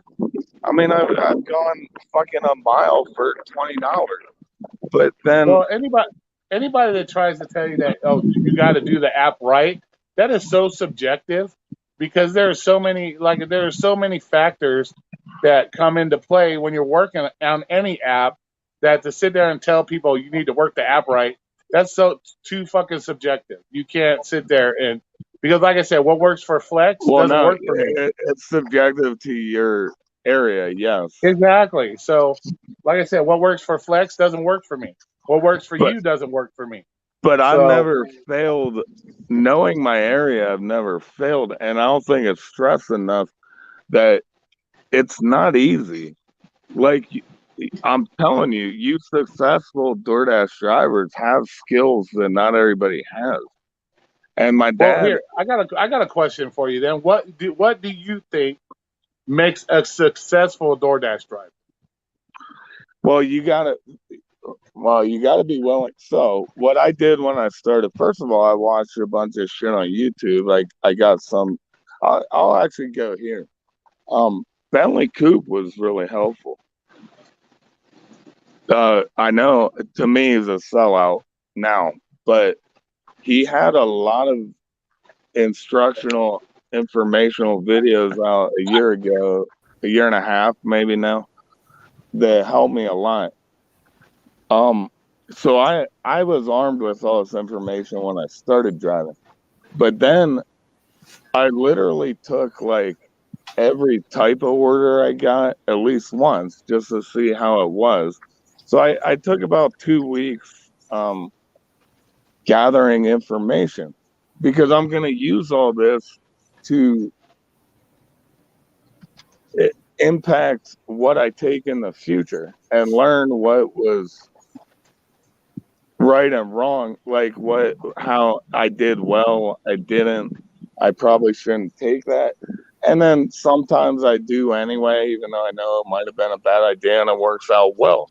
But I don't, it's all about the numbers. You need to position yourself on a drop off. And if you want to drive high dollars a mile, you need to multiple. But like I said, what makes a successful DoorDash driver? What makes a successful DoorDash driver? It's We'll ask Flex what that is. multitasking like a motherfucker. We'll ask Flex that question. What does Flex think makes a successful DoorDash driver? I don't think there's such a fucking thing. You just gotta fucking work and put time in. That's it. You just gotta put your time in and fucking don't take the Nah, bullshit orders. bro, Don't if you waste your can't time. Don't waste your multitask, you're time on done. those $3, $4, $5 offers. 'Cause I heard you say you would take a $2 offer as long as it's a mile. No, I I'd didn't rather say take that. No, I didn't no. say that. I said I've had $20 offers for 1 mile. That's easy money. No, I won't. On principle, I won't take Yeah, a $2 that's the same offer. thing. Same thing on principle. That's why I have it in my utility app. Anything under $6 just automatically gets erased. It I just won't do. automatically gets I disappeared can't off do my that in screen. my market. I gotta take $5 orders sometimes. See, that's the thing. I don't waste my time on those because I know if I'm gonna be wasting my time on five, why am I gonna waste my time on a $5 offer that's not gonna go up? Well, Those things don't change. it depends what time it is. Um, between 2 and 4, my market gets kind of slow, but I get more offers because people sign off because they think it's so slow. This is why I hate gig tubers too, because they ruin the times I can make money. They fucking ruin them. Peak pay, peak pay is almost How can a even gig hot. tuber ruin your peak pay, or how can a gig tuber ruin something that's in your area? That's another thing that I How don't can they understand. do it? They preach how much money you're gonna make, and all these fuckers come out, Yeah, and but then what makes you think that all those fuckers watch the same person that you're watching all around you, and perhaps it doesn't matter. every dasher that Okay, the I know I'm giving you anecdotal experience, but you are too. And I'm telling you, when they advertise the peak pay, I may as well not drive. What's up, Robert? Man, just listening in. I mean, it's fine points on both sides, but to answer your question and to go along with what you and Flex just said, to what makes you a good driver is just getting out there. You got to get out there, and you pretty much got to see what your market is. And then even if you do know what your market is, you really don't know. So you got to try to take advantage of other things, and that's what I do. Since I really don't know what's going to happen, my thing is just try to see what I can do as a person to person connect, and then go from there. But you got to have limits to what you will not do. Everybody has limits to what they will not do. Even though I take a bunch, I still won't take. I still know which ones I won't take, but I try to drive at times when some of those places are closed. You know what I mean? So I won't even get those offers at all.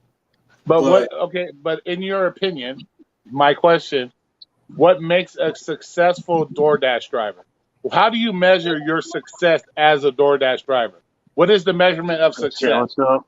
You see what I'm saying? yeah, okay. So For me, it's dollars a mile.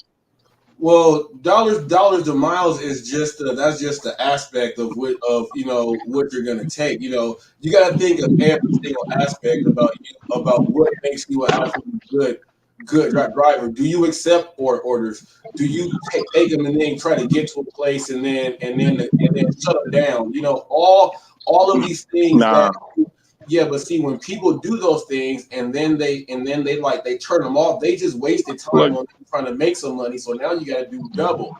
So what makes you a good driver? They give you parameters from what the company says. That's what a good driver is supposed to do. So I'm just gonna tell you why I say dollars a mile, because none of you can get away from this fact. You're driving your car into the ground. If you're not making a certain dollars a mile, you can't buy a new one when it comes to a point you're going to. So dollars a mile is the most important thing to That's begin. fine. That's why I don't tell people like, hey, specific dollar per mile. No, like you do what's right for you. I never tell people what to take, yeah, what kind of orders to take. But That's but why. highway miles are a real thing but too. you And I can't don't you think can't just think everybody about realizes. miles like that. You can't think about miles like that. All right, put it like this. Let's Nah, say I don't let's say agree. you work. Let's say you are working, right. Let's say you are picking to do all your miles for the dollar thing, and let's say you are actually out there for 12 hours, but in a time picking all those miles you could have been done a long time ago, right? Let's say someone else picks. They are taking their orders, and then at the end of the day, the calculations still come up the same. What if the calculations still come up the same and you're spending too much time on the dollars and miles. It just goes based upon your market and you doing your thing. You can't tell someone to do this because in their market that same dollar to mile rate ratio does not work. You I'm can't not telling anyone anything. I don't give a fuck what you do. I'm telling you that's the way to preserve your car and have money to buy a new one when you break it from doing gig work.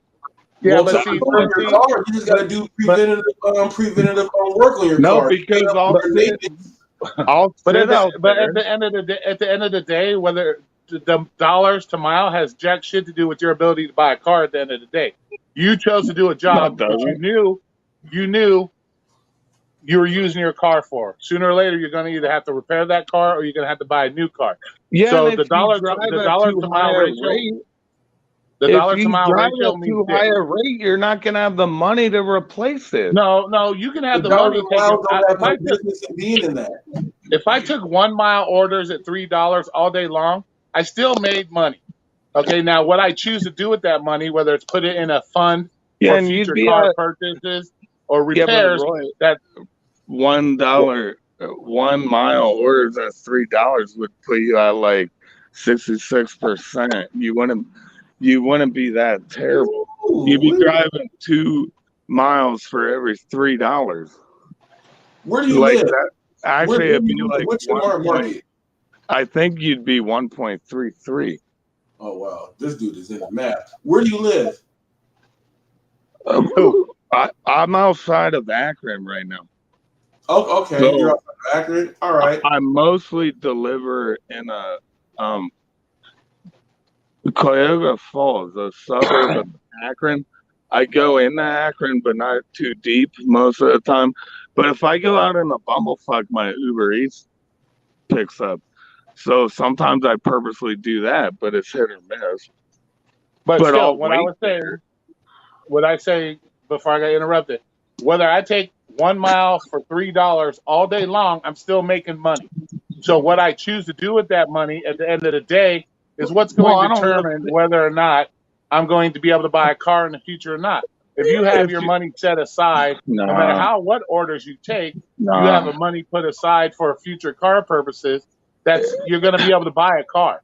So If the that yeah, all depends on your financial situation or your ability to your financial abilities. First That has of nothing to all, do with the mile per right, mile to right. ratio So bullshit. here's another problem. People, this is another common issue. People live paycheck to paycheck. They take orders they probably shouldn't for the cash payout. You have to be smarter than that. Is all I'm gonna say. Okay, if Um, you're making, I'm but sorry, but if you're making 30, no, because I'll $40 an shut it down hour, and make no money that day. I if don't you're able fucking to, care. if you're working 60 hours a week and you're making $30 to $40 an hour doing gig work, you're not living paycheck to paycheck unless you have severe financial issues and yes, your ability you're living yes, a Roy. lifestyle. You're living a lifestyle you need to change. Yes, Plain Roy. and Well, simple. Yes, yes, I Roy. actually first started with This- that. Is well, that look, the same two people capitalism can makes make. slaves out of everybody, and you gotta fucking reconcile your expenses with what you need. Yeah, but look, you can give the same two people $100, and one person is gonna know how to manage that $100 better than the other person. That's all it comes down to.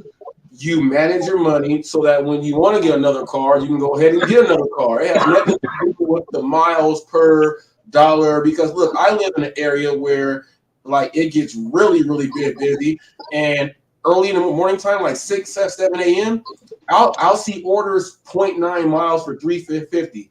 I'm only driving right around the corner, and I'll be able to do like 4 of those just like that. Um, Yeah, you but know, the only way I'm taking some shit like that is if they tricked me on a stack, which happens sometimes. But I'm not out of principle. Fuck you. You offer me all right. a Well, dollar tip. let's say you're picking up from Yeah, a dude. place, right? Let's say Hold you're your phone picking up still. from You're driving me crazy. look. Let's say you're picking up from a place, right? Let's say I'm picking up from the Del Taco that's in my shopping center. My shopping center is so large that someone that works at the Burlington Coat Factory, they ordered that Del Taco. Now that Del Taco is literally in the same complex, zero point 0.7 miles away. I'm going to get paid $350 for being in that same complex to drop it off to somebody at work. I'm going to knock that out because it's just right there. I want to get that done in like 6 I minutes. won't do it unless I'm bored as fuck. See, that's the difference there. You'll turn away $350 for $6. I mean $350 for 6 minutes. You'll No, throw away I'll $650 turn for away 6 minutes. $350 for nothing and hope You'll I get throw away better off. You'll throw away $350 for 6 minutes. So just do it like that. If you're gonna get because I'm not trying to drive around that same 6 minutes plaza. of work. I got a plaza where I can go up around lunchtime and they offer shit tips. And yes, they're all within parking lots of each other. But first of all, I got to drive around parking lots. I can give you a reason. No, I I could give got to you a be reason bored why. as fuck or I'm not taking them. Not everybody does it because they know they could get better offers. Yeah, and that's why That's the I'm reason telling you why I'm not doing it. that's the reason why I won't do them because I'm not going to waste my time on it because I can get a better offer. No, but I'm saying that when I'm doing these, I'm doing at 6, 7 a.m. There's no traffic, there's no cars, so I can do it that fast at 6, 7 a.m. There's one more element to this. Look, at 6, 7 a.m., I'm trying to catch $27, $15 offers from like Acme and shit. See, Acme behind me. So yeah, I'm catching shopping orders in the morning. Yeah, see, you know that, and that's what I'm doing now too, Flex. I'm on the Spark in the morning times now because I'm getting $50 orders. Like the one I got yesterday was $60.93 for 11 drop-offs and 39 miles. I got it done in an hour and a half. I'm looking for big deals like that in the morning time. The shopping was That's good money. There's one more element to this that you're not bringing up, and I know Roy has in the past, and this is a big element. When you take those shit orders, you're encouraging the customer that they get their food quickly with no tip. And they don't know where you're coming from. So they don't realize, maybe you're sitting right next to the restaurant as you were, but there might be someone getting the same offer fucking 3 miles away. And you're encouraging them to not put a tip because they like good experiences. And it hurts everyone. The customer's gonna tip because they want to, and they're gonna tip they're the not person who they want to tip. Yes, No, they they do. don't I prove it on video. I prove it. I prove it on You're video. not gonna prove that. All right, man, created God. Hold your phone still, bro. You're driving me crazy. Hold your phone still. The customer tips. The customer gives their money to who they want to give it to. They are trusting a service so that once they get the full trust, the customer will do whatever they want to do. If they know that someone's gonna just, hey, I'm not gonna serve you no matter what, then like you can't have a customer have that inside the back of their head. When you take shitty orders, you're encouraging. I bring the customers on my show and interview them. I interview people and I ask them the questions. Get the fuck out of here. No, I ask people who go and buy food. It's a bad strategy, who have a lot of money. I'm not gonna let no word out of your mouth. I ask the people on camera and they're saying it themselves. If someone's saying it themselves, if I interview someone and I ask them the question, what do you believe on tipping and what do you think about this about drivers? I ask them that question and then they answer. The answers are coming from non-drivers. So these are the people you should be listening to. That's why I interview them. This should help you. 5.0 customer rating. I definitely know how to take care of my customers. How many of those are leave at doors? Do you really get a chance to interact with the person? No, I never do. Robert, let me ask you. See, you interacting with the person technically for your channel as well. No, but look. I don't interact with any of those customers. The only time I interact with them, hey, how you doing? So and so, your food is here. Your food is outside. That's the only interaction I give them. I don't have time to be fucking sitting there and asking them like, yo, why didn't you tip me? Why didn't you do this, that? You know, I don't have. You're talking about a survey. I only did it one time to where I delivered an offer. I delivered the fucking thing, and it was like $200 something in food. And I called them back. I said, thank you for your $0 tip on the $200 something offer. And he goes, oh, I tipped $10 in the app. I made sure I put $10 in the app. You know what I mean? That's the only interaction I had. I don't need Hey, to fucking sit there and conversate with these motherfuckers, bro. Listen, they tell you one thing, and next order they're gonna do another fucking thing. My Eh, interaction is thank you. I say thank you every time. Thank you. That's it. That's it. But I don't we even also got to bother look at to let them know, like, we also hey, got to it's look at taking it from 20 minutes Robert's longer. point. We also got to look at it from Robert's point of view. How he chooses to do his customer service is how he chooses to Oh do his no, customer service. So everybody does their thing differently. That's the yeah, thing, bro. Like when there isn't gonna be a fucking YouTube video to where it's gonna be like, oh, you have to do it this way and this way only. No, no, I that will not 100% happen. agree. no, Just like I 100% agree. I forgot. Listen, I I'll kind forgot of who the I'll gentleman kind of was. I'm stick like, up for I'll kind of stick up for Robert on this end. He's doing his videos, telling people what works with him, and it's kind of like I everybody else agree. giving you. I agree. It's like No, I everybody. agree. I agree. I agree. I didn't even know he It had a works for channel. him. It works But for him, but his videos telling people, okay, maybe you should interact more with this, do that.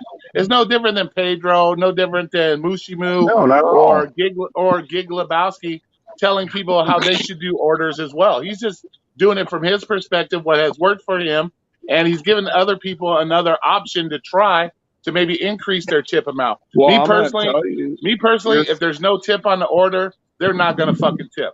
I've well, been you're doing delivery screwing for a long drivers time. when you take It's the shitty same with tips. pizza. It's the same with pizza. If they ain't gonna tip you, they ain't gonna fucking tip you. No, That's no, how it is. you So guys know. I know you fucking know why we don't make better money.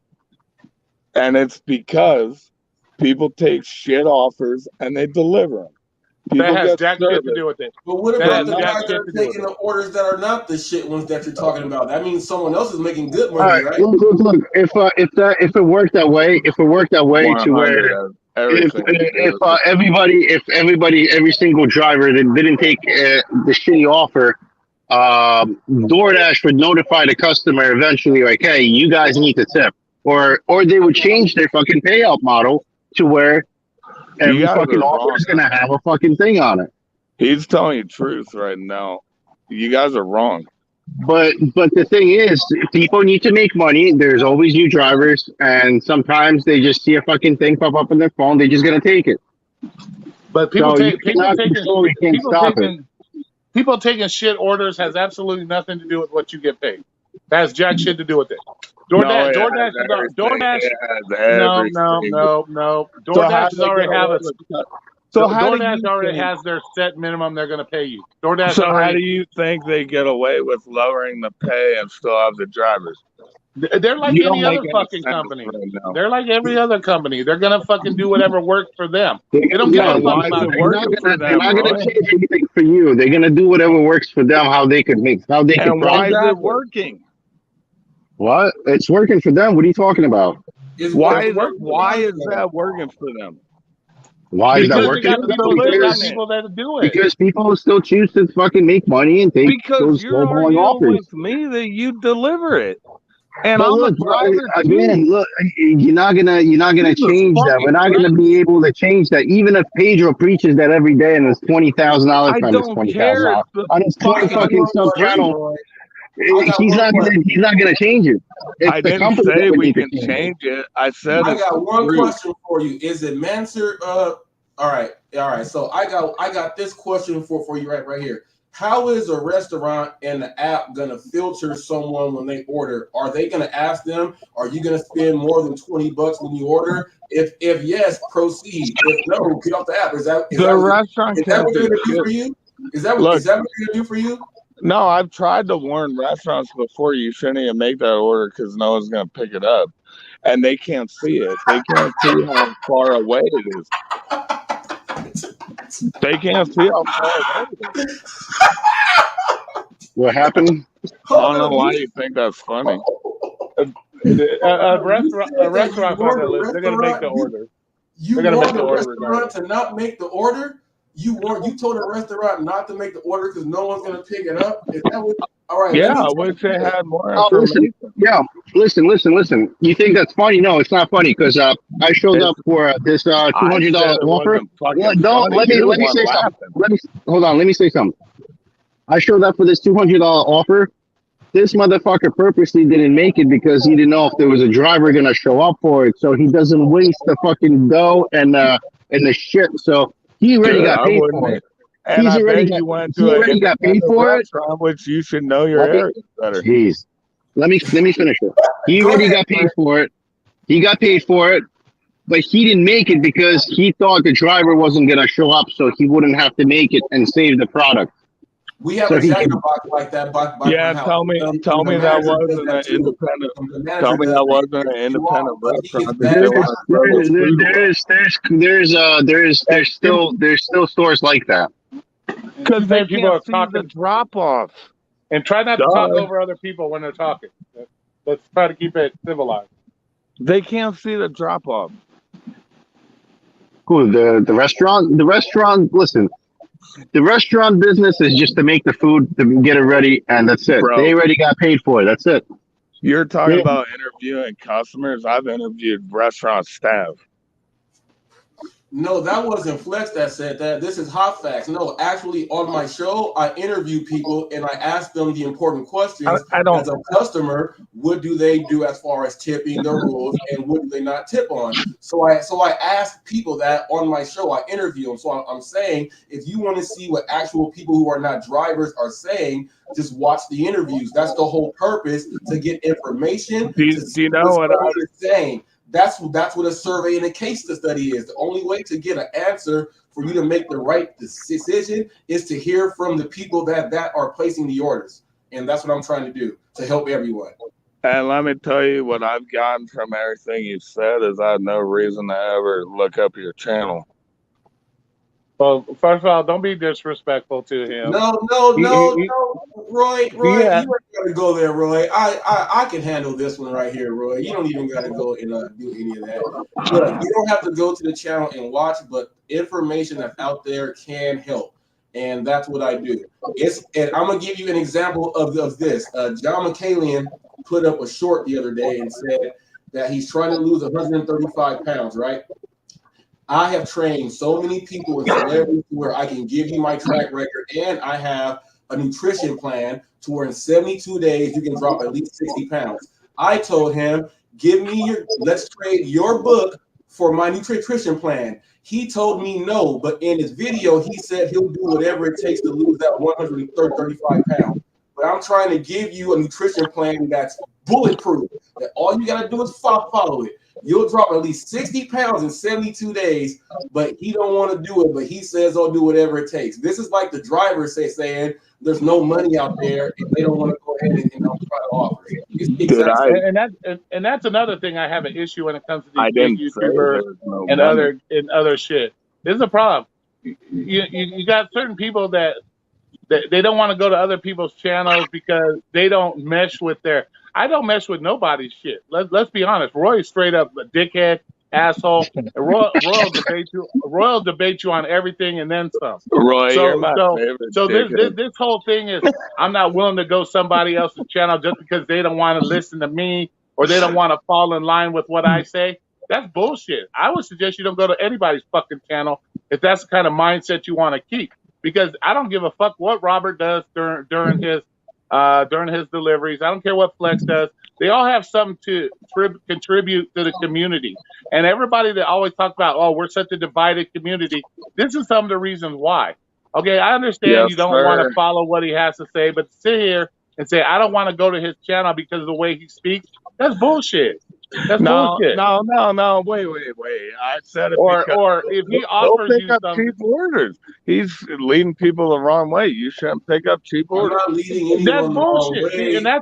that's where I'm you're not wrong. leading That's anyone not the wrong way. bullshit. And that's where That's you're not wrong. He bullshit. has the opinion to tell people whatever he wants. First of all, he lives in a market where they get paid extra, so Did I say he there's a shouldn't different say it? market there.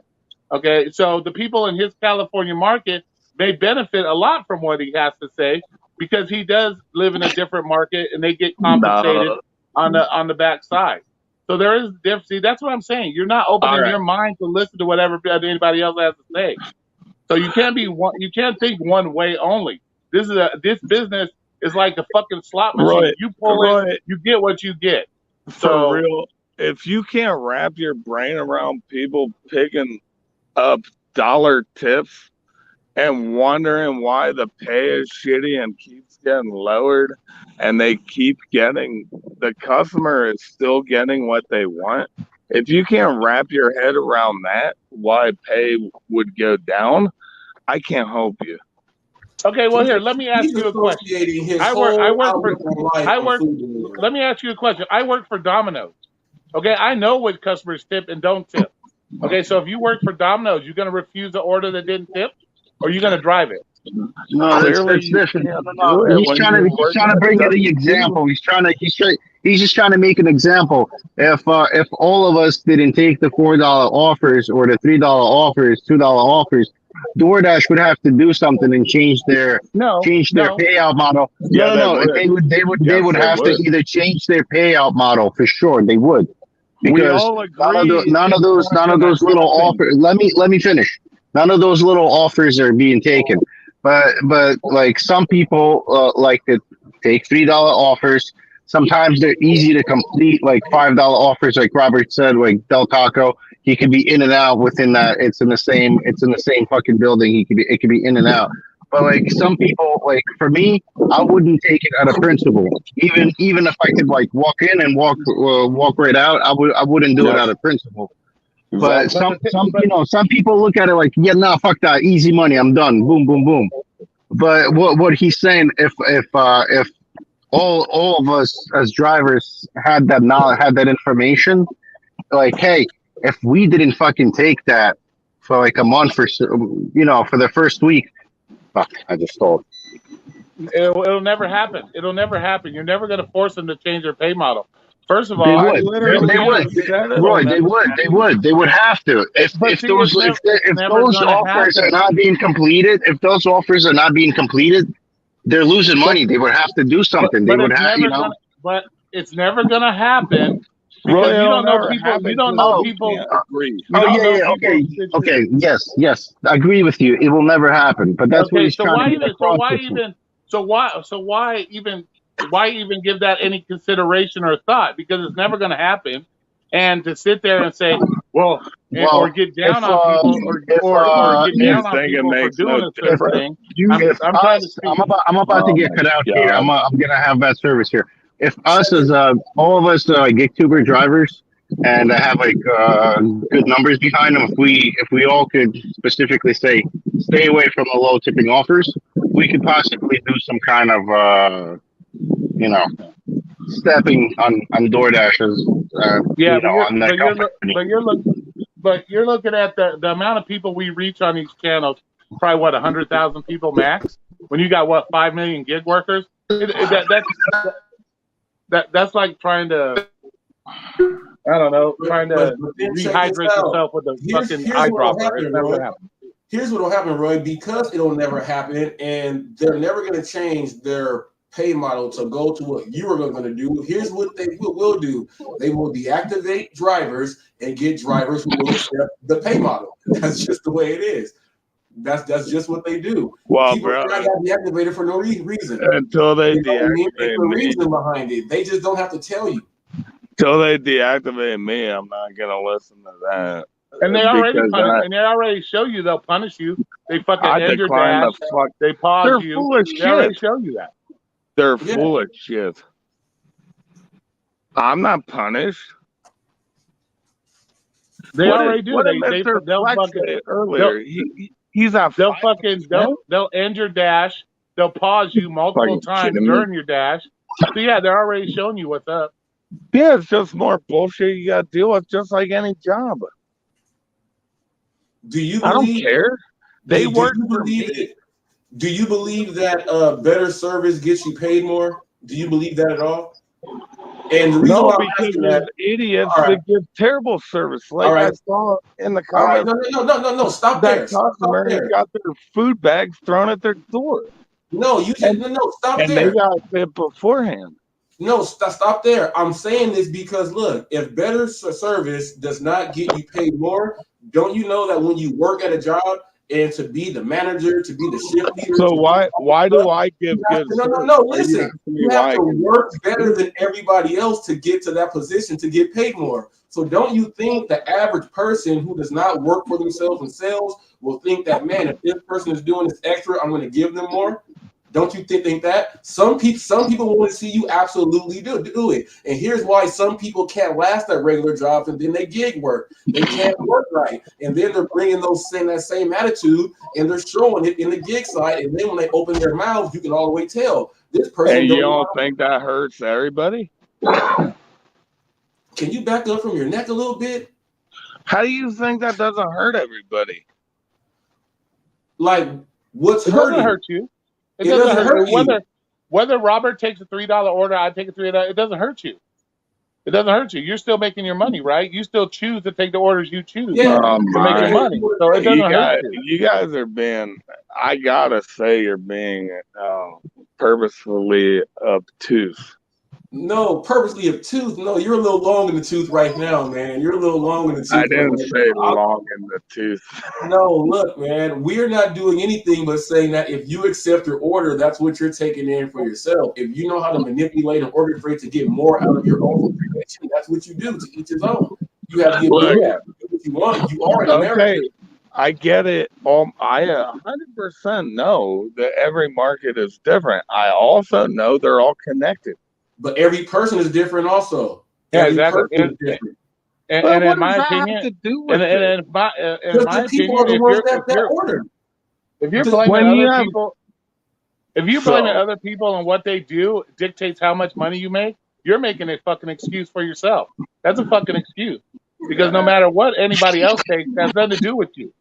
Has nothing I to do know with you. I know what orders it takes that I do fine, but I'm gonna tell you, yes, it definitely does. When you have so say I do have one 2 miles away. I got an apartment complex that is pretty low rent. The people living there typically don't tip well. They don't like you. See, you don't like There's those also they can feed there's off of that. also not a pickup next to them. It's right out of my zone. See, Do you I just go there you classify consistently? the whole Hell group. no.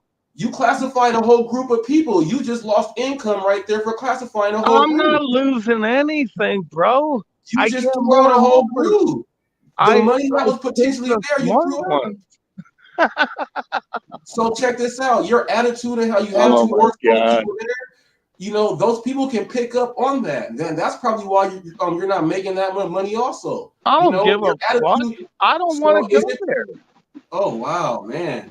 Gee whiz. It's Hey, my Roy, I want prerogative. to ask you this, It's Roy. my prerogative. I brought up on one of my shows, Roy, and for the Domino's pizza, You're funny. and So I'm Domino's supposed to do pizza everything in for Texas, the customer. and they gave out. Do you what, fucking if accept they're- me? All right, hey, for delivery the man is asking me And a I want to question. know if you've seen that yet. What Domino's is looking for a delivery driver. Yeah. Okay. Do what yeah. now? All right. Yeah. So, So there's a Domino's in Texas, and they put up that they are looking for delivery drivers, right? And they put up what their qualifications are, and by what the qualifications are, none of the DoorDash drivers will be able to drive for the Domino's pizza. For everything that they want you to do, and it says your interaction with the customers and the people and all the other stuff. If you go down that, no one that's a driver on the gig apps will go and be a Domino's driver. So, you know, like when you ask them the question, so if you get an order at Domino's and you don't see it's working up, are you gonna not do the order? He's sitting there saying, no, I'm not gonna do the order. That's where his mind is. That's all I gotta say. That's where his mind is. So, well, it also depends. A lot of times, depends on a Domino's is a franchise or a corporate store. Franchise stores can run their stores pretty much how they want. So if a franchise owner is expecting all this extra shit and they're not paying you to do that extra shit, you're never going to get a DoorDash driver to do it anyway. In my personal opinion, if it's a corporate store, they have specifics they follow. Like you're supposed to do specific things, but better at the end of the day, any DoorDash driver should be able to do any kind of pizza delivery jobs or any of that shit, any kind of delivery job. You know, and like I said, I only recommend that you take a part-time job as a spare So you have something to fall back on later on down the road. Like if you do a 4-hour part-time job, you have something in the bank. That's the way I look at it. You have something in the bank. You know? Yeah, he was. I didn't understand his. I didn't understand his thing, Roy, when he was saying that the dollars to the miles depend. That tells you if you can get a car or not. I didn't get that part at all. When you make your money, it's how you save your money to buy what you're going to buy. I didn't get that at Yeah. all. I was kind of lost on that. And Yeah. all At the end of the day, flex, you Go never. ahead. At the end of the day, it doesn't matter who takes what orders. It doesn't affect you. It doesn't affect you at the end of the day, and you're not going to affect the company by doing this. Company has endless billions of dollars they waste every fucking day, and then some. So to Yeah. think that if people stop taking $3 orders, it's somehow going to change his DoorDash's mind, it's not. It's not. It's not going No, to no, change no. the They fucking thing. again, Roy. They would have to change their pay model. They would. They technically would, or they would have to do something to where a driver see a bigger number in order for that order to be picked up. Otherwise, it's just going to get canceled, and it's a loss. But it's also been demonstrated time and time again that hasn't changed the Again, industry any. That Roy, hasn't changed the look, industry. look. We look two different things. From doing it and them changing it is not happening, right? It has to happen on a big scale in order for that to happen. But that's not going to happen. We know that's not going to happen.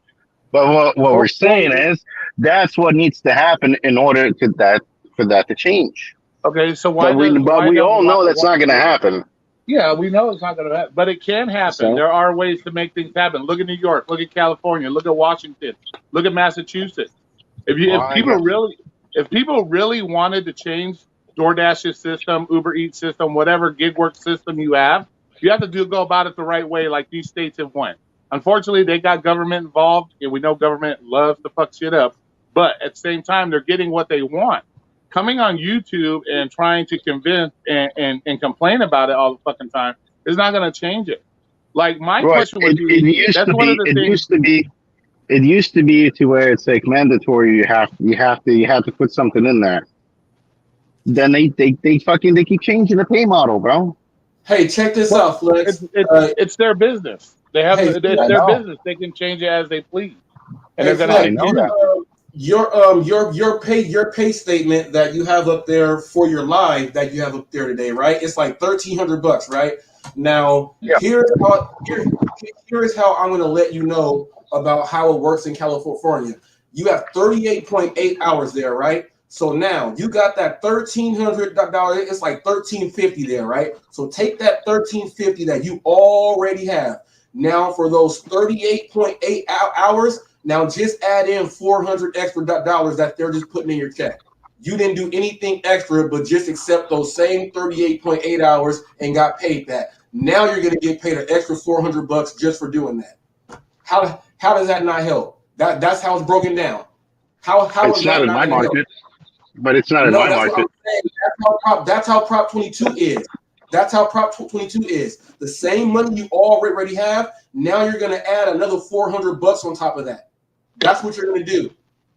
And that's just for that week. That's what you're going to do. So that's how you'll make more. You know what I mean? So that's it. And that's why a lot of people don't understand. And they keep saying you're going to lose money if they bring it in. No, that same check that you just put up, add $400 on it for no reason, for just saying yes to the order and completing it. That's what Prop 22 is. Well, that's how they get you to take those small offers by giving you that Prop 22 money. But if you make $1,350 and get an extra $400, listen. I make $1,350 because I make $1,350 the right. No, that $1,350 has no offers. That's how I make my $1,350. You're still not getting it. That $1,350 that you made, you have made that. Now they're going to give you an extra $400 on top of that the week after because you already made that $1,350. Listen, what I'm saying is nobody's going to give me anything. What you're saying is like the $1,350. How I made it is by the look. How I made my $1,350 for this week so far is by declining bad offers and taking offers that are good for me. Yeah, That's what I'm but what he, saying. What you keep trying to say, like, oh, but They don't get it, you Roy. can, They you don't know, understand. They don't understand it yet. but what he's Even saying is with if you you would declining the what orders, you what still would have got paid what 38 hours, .8 hours, even with yeah. declining What the are you trying to get orders. across, though, what he's saying is Robert? if What you are you made trying to your get Still across? 13, let's orders. say what he's trying to say is if you made your 1,350 in California, you'd have $400 extra at the following week with the Prop 22. See, So Roy, you can I still make your understand 1,350. that. Jesus, I understand. But I'm in California. I'm in California. That's why I I don't take know. those low bowling offers. You don't have to take a low That's off. Here's the thing. You You don't don't have to have to take take them. You don't have to. You are doing the exact same thing that you are doing. You are declining the same orders. You're not understanding that the active hours you're getting paid on that extra. It don't matter if you accept or decline. You're getting paid on the ones you accept in the time you are getting on the ones you accept. You guys are not under. This is the biggest thing. You guys think I'm telling you to take low ball orders to still get that? No, no, you can still do listen, the no. That's how it works for you in your area. That's how it works for you in your area. That's how DoorDash the set up whole the fucking state. thing. Listen, The whole that's how state. DoorDash. Can I say The something? whole. Can you guys hear me fine? Can you guys hear We me can hear you okay? now. Yeah, Yeah, we now can we hear can you. hear you. That's how DoorDash set up to take small offers in your area by giving you the Prop 22. We don't have Prop 22 in our area where there is no Prop 22. So we're I forced to know. decline. So let me speak. So we're forced to decline those bad offers. Maybe if we had that Prop 22, maybe I would have taken that $5-6 offer and I wasted a little bit of time on it and got paid at the end for it. But we don't have it, so I'm not gonna waste my fucking time on it. That's what I'm trying to tell you. That's No, why but you it's also, two different. That's but fine. I'm but just you trying to also explain don't. to you. But you Go ahead. also are the one that's not sitting on YouTube. You're not one of these ones we see in these chats all the time, bitching and complaining they don't make enough money. You're not that guy. No, You're out there busting no, your ass no. doing I it. don't. I don't. I don't have time to be doing that. Exactly. Right. That's what I'm saying. But all these And other that's what I'm people, saying too, Flex. they That's what sitting in I'm here saying. bitching and complaining. Yeah. That's what I'm saying too, Flex. I'm not telling you to go take orders. I'm just trying to let you know how it works. Like if I'm just saying you and your market and your state for what you are making there, you would be adding on extra money. I'm not telling you to go take orders. I'm just trying to get you to explain to see how it works because there's some people in other states and they're getting paid hourly and they still don't understand how it works. I'm just explaining to you how it works. There's people that get paid hourly in other states and they are complaining for no reason. They can still be decline king. You're getting paid the Oh, extra they for the they work just they don't get. understand. They just don't understand how to properly use it, I guess, or they just came onto Exactly. the platform.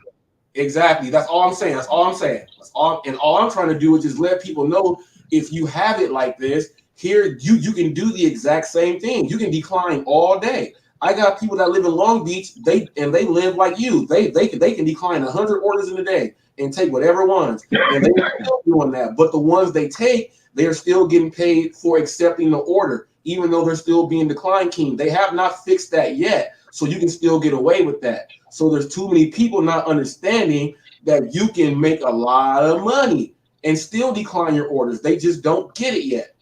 And it's crazy. That's all I'm trying to do is, I'm not telling people take low ball orders and take this. And no, I'm just telling you, if you are in a situation and it can work out for you, and if your whole state is going to give you extra and you want to know how it works all the way, all my videos show you, and I'm telling you how they work, and for someone that may want to know, but Yeah. it's market specific, and even your market where you are. I wish I was in your market, like where you live. We can switch. I would be declining orders nonstop if I could. If I can know that I can get 20 orders in 5 minutes, I'm gonna decline everything because I Declined know. 178 deliveries today. Today is shitty. Yeah, 178 completed. I'm on my 10th delivery. and that's There why a were lot of people don't understand what you're talking about. I decline everything because your market allows you to do that. You know what I Yep. mean? This is where That's why I tell people like I get a lot of offers. I can go through them. Yeah. yeah. That's what. Some That's what I people always think tell whatever they watch is for them. Like Roy said But earlier, but if you're watching Pedro and you think that that's where you live, there's just something wrong with you. but at the end of the ultimate goal at the end of the day is people want to change the way they're being paid. You're not going to do it by declining $3 orders because you're always going to have people doing $3 them. Not for orders regardless. Lauren. That's always You got gonna be the thing. Yeah. So There's at the my end of the man right day, there. so at the end of the Hold day, up. Here comes so if you Macho really Man Randy want, Savage. He came with the hair and the shirt. Come on, so if Pedro. Give us some work. the so at Give the us end some of the work, day, if you Pedro. really want to, so at the end of the day, if these people Hey, really bro. want to change how their markets are being paid, they're going to have to do it the way California has done it, Washington has done it, Massachusetts done it. If that's how they really want to change their pay, how much they're getting paid, that's what they're going to have to do. Not like having these strikes, and because we all know that shit don't work, because people got to pay their fucking bills and feed their family. So at the end of the day, people are going to take $3 orders because we don't know their financial situation. I can't tell somebody not to do it. I don't do it personally. Let's fucking face it. I don't. But at the end of the day, I can't tell somebody that because I don't know how they're feeding their family. I don't know if they're going to get kicked out of their house the next day. I can't tell people not to do something because I'm not in their position. I don't know their financial situation. And I would kind of feel guilty in some respects if I tell people, no, you're not allowed to take that. And next thing you know, they're living on the street because they followed my advice. They're living on the street. Their kids are going fucking hungry. I feel a little guilty on that. So that's why I never say, don't do this. I will tell you I don't do it, but I'm not going to tell you don't do it. You know But what I'm grown saying? men Because I can't don't be know your idiots, situation though. Grown at the men end of can't the day. be idiots, though. Grown men got to know that my situation and my fan bam, you can't be an idiot as a grown man. We can all help throw in certain things. Like I can take 15% of Pedro, take 15% of Flex, take 15% of Roy, take 15% of the drunk dude that was just here, and take whatever works, and then try to apply it to where I am.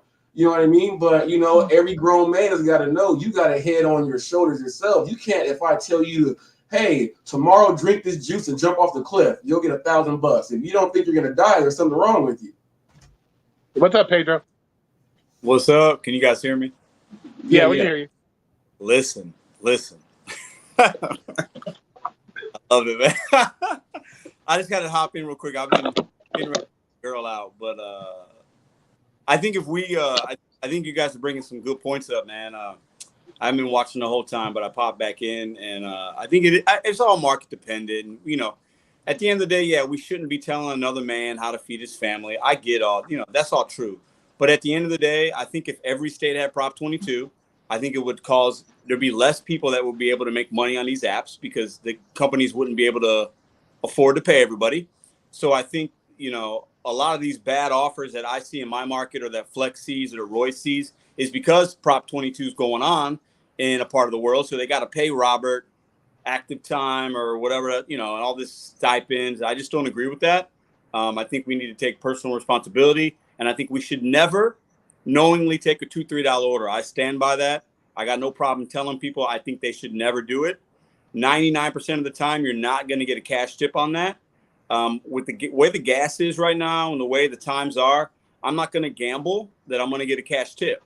We're running, some people would say we're running a business, right? So at the end of the day, like I'm not going to be knocking on people's doors begging for $20 because the store was far away. I'm not doing that. That's clown activities, man. Like we should be taking things that make sense for us and not trying to persuade people to tip us. I give great service. I'm 5.0. So I know what customer service is about. I've managed many restaurants. I've managed thousands of people. So we shouldn't be taking $2-3 orders.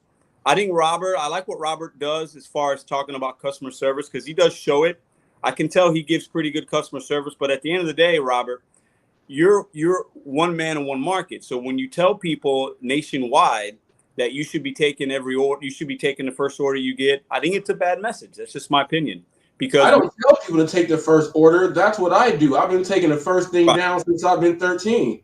Right. So let me finish for a second. Hold up. So what I'm saying is, like Roy would say, Roy tells content creators we have what do you call it? He used to tell me I have a responsibility. We influence, right? We're influencers, right? Even if you influence one person or you influence a million, we influence people, right? So I feel like when we're taking these crappy orders and delivering to people in hopes to get a cash tip, it's sending the wrong message.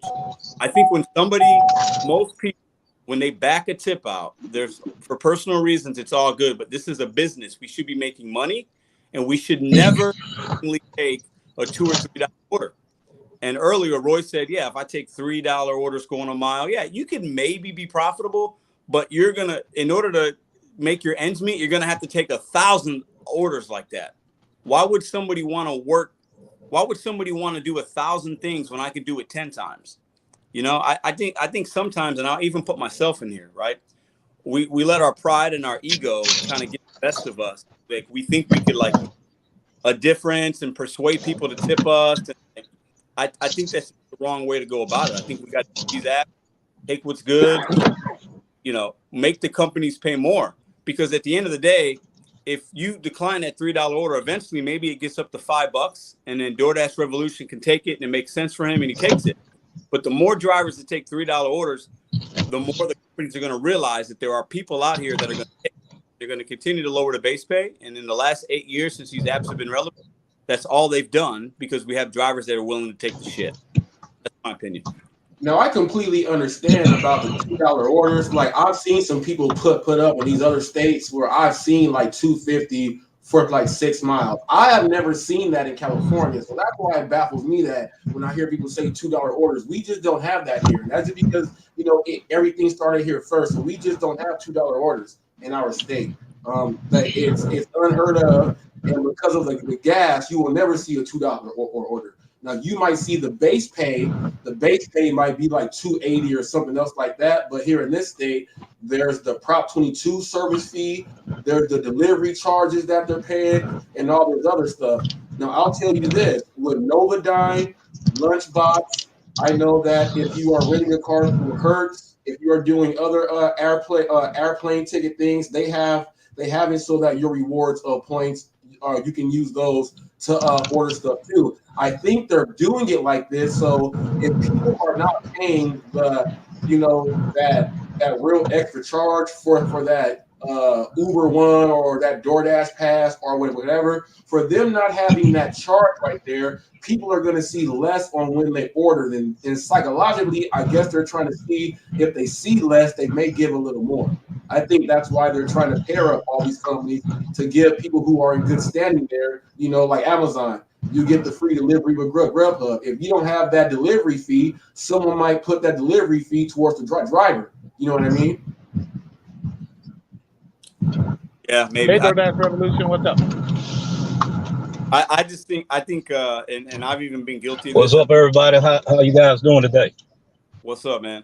What's up, Rev? I think sometimes we I just was speaking. No, I was this speaking. the guest service for these delivery apps should be very simple, and the best guest service we can give is usually the simple stuff. Please, the thank you, the looking for certain cues. When we're doing too much out here, giving certain service to try to get cash tips, like it's too much. Most customers don't appreciate that, Robert. That's my opinion, man. Like most people try. Yeah, okay. But then I'll jump in there and say this: why are you doing a customer service job to begin with if you're not willing to give good customer service? No, I didn't say point. Give good customer service. What I'm saying is, well, no. A lot of these people, and we face it. I've been in your lives. I've been in everybody's shit, and I see people say, "Fuck these orders. I'm not doing it." Or if I take one, I treat their food like shit. I'll lay it on the front seat, no hot bag. I've seen a lot of people say shit like that. So at the same time, if you're willing to take the order, you take the personal responsibility of picking up that order, then you should be 100% all about the customer service. Not, oh, well, they didn't tip, so fuck their order. You took it, then why did you take it? You see what I'm saying? At the end of the day, once you get, like you said, it goes down to personal responsibility. And my whole thing with this live stream was about the people that constantly bitch and complain, but yet you're the one that's taking the personal responsibility to do this. So why are you constantly personally bitching and complaining? And if you're making $30 to $40 an hour doing DoorDash, you weren't doing that on your last job before you started doing DoorDash. So why the fuck are we complaining about making $30, $40 an hour when, in my opinion, you're blessed if you're making $30, $40 an hour and not making the $12 an hour you were making before? So what, like, at the end of the day, why is $30 and $40 not enough pay for you? If you're still able to make $30, $40, that sounds like plenty of pay to me. Because you don't, because let's face it, most gig workers in this room or any room period do not have any skills that would allow them to make $30 or $40 in the W-2 world. So to sit here and constantly see people complaining all the time, I don't get paid enough. Okay, well, you're making $40 an hour. What were you making before? So why are you That's still what I'm saying, complaining? Roy. That's what I'm saying, Roy. If anybody wants to Google me, go ahead and check my LinkedIn, and you'll see the jobs that I do, and you'll see that my service. Here's the thing, Pedro. You said people trying, and someone made a comment just now. Rideshare source driver said many YouTubers say we have to act like we are good in front of customers. First of all, there's no acting here. Everything I do is a genuine. You see me out there in the community. Watch my interview with my uncle who's been in Hollywood. This is just what I do. I'm not putting on the front for customer service. Some people may have to put on the front to do what I do. This is all genuine. There's no act. Like my wife tells me when we go out, stop being a happiness dude and stop helping everyone all the time. She tells me to do that. That's just I have that fault. That's a gift and a fault, I guess. You know what I mean? So I'm not faking. My thing at the end of the day, if you're making $30, $40 an hour doing this shit, why the fuck are you complaining? Well, what is there to fucking complain about? 30. No, how many people live in a or are able to even come close to $30 or $40 an hour? So at the end of the day, I don't see why everybody's bitching they're not making enough money, because I if never you look weren't at it making, hourly. because in my personal opinion, when I see people complain about it, they're saying, oh, I only make 25, 30, $35 an hour. You're looking for fucking attention, in my opinion, because first of all, you don't have the skills to do it in a W-2. You weren't doing it in your last W-2. So in my personal opinion, you're doing it just to get people's fucking attention. And and if I'm doing a job and I'm not Exactly. making enough, why am I still doing it? That's at the end of the day. Why am I still doing it? If I'm not making what I feel I should be making, why are you still doing it? Because I can tell you why they're still doing it, because they don't have the I agree. ability to make 30, Hold on for a second. $40 an I agree hour with what? I agree with. at another job. I agree with you. No, we're doing it My because thing is, my we all take doing it because is, we need money. I'm sorry. Go ahead, buddy. I apologize. No, it's just when I said when I asked to do this live, it's like, why, I don't understand people complaining that they're making $40 an hour, and yet I still see the complaints. I don't make enough money. I don't make enough money. Well, what the fuck were you doing before that you made $40 an hour prior to doing gig work? That you can actually physically come on here and complain, I don't make enough money. The fuck were you doing before? Tell us that. They can't Explain to us tell that you. if No you're making resume, 40, Roy. No if resume. you're They ma- can't tell you any of that. They can't tell you well, any of that at well, I all. yeah, wish that's what I'm saying. If we were to physically I wish ask Bud Soda was everybody in in this here. room, I wish Bud Soda if we was were in here. if we well, I were to like to have my physically ask take. everybody that walked in this room, I'll go ahead. and if everybody in this room consistently said, I made $40 an hour, and then I ask you, what did you do prior to this? Oh, I worked at McDonald's making $12 an hour. And then you come on my channel and bitch. You don't think I'm gonna give you shit? Because you sure the fuck wasn't making 40 at McDonald's. You're lucky to be making the 40 you're making now. So what do you have to complain about at the end of the day? That's my whole thing. Why are we complaining when we're making 3 to 4 times the amount of money that we were making before? Why the fuck are we complaining? Why don't we look at shit more positive? There's too much money going into some people's hands who never made the money, and it's just like when put it like this. When that poor person wins the lottery, and then like a year and a half later, all the money's gone. You put money in people's hands, and they've never touched that. They're not going to handle it right. That goes for every human. We are guilty of that. You know what I'm saying? But some people just do it a little bit too much. They just don't know how to manage their stuff. They just don't know how. I mean, we're grown men. We're grown men. I got kids. Pedro got kids. He got a family. He got a wife. Revs. We are all grown men. We understand the situation a little bit differently. I think most of the drivers that get out there are like in Nugs' group, in Nugs' age. You know what I mean? They don't know how we look at the stuff like this. So, like when we get up here and talk some stuff, a lot of people just don't get it. It seems like it's freaking a different language. Like how we can all sit up here and disagree, but we're all sitting up here nodding our heads when we hear what we're supposed to nod our head to.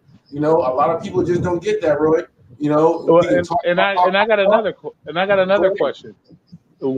As we watch all these different channels, do you think that the gig YouTubers do not call enough people out for bitching and complaining, like I do, for example?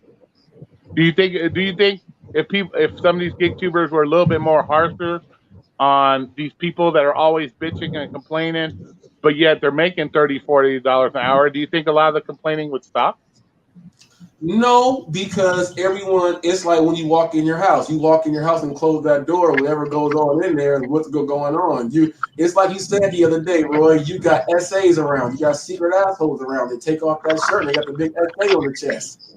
So, people are still going to complain, and people are still going to complain because if you complain and bitch, other people will look, and that draws attention too. So, it's kind of like you got to have, I don't know. It's like a man needs a woman. You can't take him away. It's gonna happen. Okay, cool. And Pedro, what's your thought on that? Yeah, I mean, everybody complains. I said that earlier, but I think it does become annoying if you're expecting a different result, but you're doing the same thing. Like, yeah, you got to stop complaining. You got to find out what people are willing to pay you to do in your market and do that. It might not be food delivery. It could be something else. You know what I mean? But complaining doesn't really solve much. I'm a big complainer at times. If I do it, it's probably 5-10 minutes at a time. Maybe I put it on a video. I show my frustration because I'm a human being. We all have them. And then I try to move on from there and come up with a solution. And maybe I don't go to that store anymore. Maybe I change the times I'm out. Maybe I don't do as much DoorDash and I haven't been. I started doing Instacart because that's what's paying me right now. I go with you got to adapt a little bit, but I think I stand firm on that. We can't be taking these lowball orders, man. Like, we shouldn't be preaching about taking them and expecting this or expecting that. Like, you have to do what's good for you. And I think even Robert himself is probably costing himself some money out in Cali. I think if he was a little more selective, he probably make a couple dollars an hour. You know what I'm saying? He's got a family, so why not? Why be good with 25 an hour if you can make 28? You know what I'm saying? Like, so I just think we should be a little more selective. That will help the next driver. So that if I decline a $3 order on DoorDash, eventually, hopefully, it should go to $5. So that helps the next guy out down the line, right? And I just don't believe enabling the behavior, man. Like, I don't think I don't want to do business with somebody that backs a tip out. I just don't. And those are some good people that don't tip. I get it. I'm not talking prescriptions. I'm not talking stuff like that. Some people do tip in cash. I realize it, but I'm not gambling out here. I'm already gambling playing DoorDash. Like, they high tips. You know what I'm saying? Like, I'm trying to make money. I'm not trying to make somebody's day perfect. I'm trying to make my family's day perfect. And I can only do that by taking good orders. So the more orders that we take that are trash, the better the companies are at for lowering in the base pay. And I believe DoorDash will go to like $1.75 at some point. And it's gonna happen. I've been saying it for months, but we can't take the trash, man. Like, we can't be begging for tips. Like, I don't agree with it. And I'm a big customer service advocate. Trust me. I got a question, Pedro. Yeah, yes, sir. I got a question, not only for you, but for everybody else. Do any of you guys know how to work within the algorithm? I have no idea how the algorithm works. Do you know how to work within? Nope, I have no idea. All right, check out the DoorDash engineering website. It talks about it there, about the deep red dispatch. You know what I'm saying? Once you learn how to work within that algorithm, you can maximize your money. Now, the difference between OB and where I'm going right now is you see more of them low ball offers like 275, 375. Over here, low ball offers where I'm going now, anywhere from 675 to 975. They have higher miles, but if you do not know how to look at your receipt, that means that offer when it comes up, the item count, the amount, and then the miles. A lot of drivers in this area giving that money up, looking at the miles. I had one today, I almost threw away. It was like 10 miles, and it had a 750 offer payout. I looked at the item count, it was 12. So I went immediately and snatched it. You want to know why? Because I knew it was a large offer. Then I looked at the floating widget. And when I got through with that offer, it was $44.50. So how many times a lot of us throwing money away because we sit there and we look at the mileage versus the money amount, and sometimes we We miscalculated. Said, man, I'm not taking that. Boom, and give it up. Almost did it twice today. And another guy, Ghost, he almost gave up a $50 quote. He was like, man, it's going to OB, $17.50. I said, what is the item count? He said it's 35. I said, man, snatch that.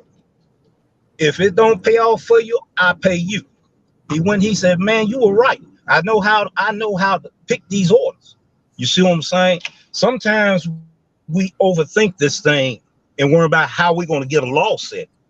You feel what I'm saying? You got to learn how to work with that algorithm. If you don't know anything about it, look at the engineering website of DoorDash Deep Red Dispatch.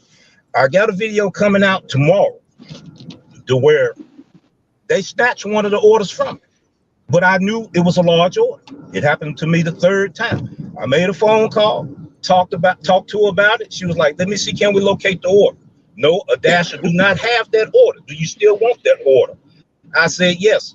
And she gave me that order, paid out $23.50. We all do. We'd be like, man, I'm not taking that. It's too many miles, but we got to know how to read these orders. We got to stop complaining about it. We got to know how to fix these problems. We got to know how to fix these solutions, right? So DoorDash, ask your question. I know when to stop when someone get ready to ask a question. Go ahead. So I think maybe you're talking about two different things. I know how to dissect an order. That's very easy. But the algorithm, the algorithm is, when you say algorithm, I think it's something else. Like I have no idea how the algorithm works. I know how to look at an offer and tell if it's going to be or not, like 95 times out of 100. But the algorithm itself, like how it sends and where it sends, like I have no idea about that. But I know how to pick a good order and not worry about the miles. But the algorithm, I don't think any of us know that. Okay, well, I just got through telling you. Look it up right now. DoorDash engineering website. It's gonna tell you. Look up Deep Red Dispatch. Look it up. Read it for yourself. You'll see what I'm talking about. I'm done with that subject right there. Check it out first, bro. Check it out first. Then we'll get together later. Okay. Here's a question for you. As everybody considers this their business, correct? Everybody considers this business. How much of a responsibility at the end of the day as gig YouTubers do you guys feel that it's your responsibility to teach these people continuously how to do something that they should already be learning to do for themselves as a business owner? How do you guys feel about that? I'll answer that. I try to block out anyone, like I don't want to use this word because I don't want to be calling people names. I try to block out. Well, they have books for like salesmen for dummies. I try to block out the dummies and act like everyone is brand new coming and clicking on the channel so I can continually to just do my thing. If I think that someone is still coming back, if I think someone is still coming back to get that same information, Roy, I will drive myself crazy and I'll stop putting out the videos. I try to make sure I'm acting like it's a brand new seminar every single time and someone brand new is out there. That's how I do it. I talk a lot of shit and I rant and I'm opinionated and I show people how to find hidden tips. That's it. I got a question for you, Pedro. What do you think about the people that are, and Roy brought this up earlier, the people that are complaining that Para is not working right for them? What do you say about the people that are completely dependent on Para now? I'm gonna give you guys a really good answer to that, because when Para came out, I haven't used it. I didn't agree with it at first because I felt like we should be able to learn how to find the hidden tips on our own, because DoorDash is going to do it. It is what it is. And I actively made 100 videos showing people how to find the hidden tips. You do a good job at that, human-wise. Very, very. So for me, I think it's a little ironic and funny because this on our own is very easy. But I do think Para has other features that are beneficial. They get to, you can block customers. You could flag things. There's more features than just the hidden tip. But at the end of the day, like it's like DoorDash. They're gonna have app issues. It is what it is. I'm not against Para. I understand what they're trying to do now more than I did before. But like, at the end of the day, like it's not hard to find a hidden tip, and Para doesn't. All they do is predict the tip anyway. It's not 100%. Merchants and subtotals, how much things cost at restaurants. It's extremely easy to spot. But what do you feel about the drivers who are completely dependent? Some of them are complaining because it's not doing the job for them. Now it's not those the part, those are the people. Those are the people. They should not be doing that job, because if they're depending on Para is not the one that's bringing them fucking money. It's the DoorDash shop that's bringing them money. If they choose not to work, it's their stupidity. It's just some of those people are just trolls, and I think I haven't seen anybody not work just because Para doesn't work. There's a lot of trolls that would say like, "Oh, I'm not working just because Para is not working." I've actually seen comments in rooms where people have said that. I'm pissed off. Para's not working for me. Blah blah blah. I'm deactivating Para because it's not doing what. So I see where a lot of people have depended on Para, and now that Para ain't doing what they want, they have no love for Para anymore. At least Pedro's speaking up and saying, "Hey, it has other They features." bandwagon. So Para isn't They bandwagon. completely useless. It has other features that they could be using, but because it doesn't tell them what the tip amount is, they're all pissed off. Oh, I don't want to do it anymore because it doesn't do. So I can see where Robert's thing is, but I've seen that in people's chats. I've seen people say that. Pedro did a video not too long ago where he actually was like, Pedro said, "I'm gonna do this challenge." He said, I'm gonna do my guessing and then compare it to what Para does. You know what I mean? He tested himself to see what Para does, and he was maybe like, if I remember, it was maybe off like $20 or so. So like he pretty much showed people that you can do it like that. So with that is, it's not about knowing or not knowing. It's about showing it to you how quick you could make your decision and go on about your next fucking order. It's, you know what I mean? Like, yeah, we all could sit there and observe the order that comes into our phone. We could all click the fucking widget and look at it, look at the order and blah, blah, blah. But instead, if an application,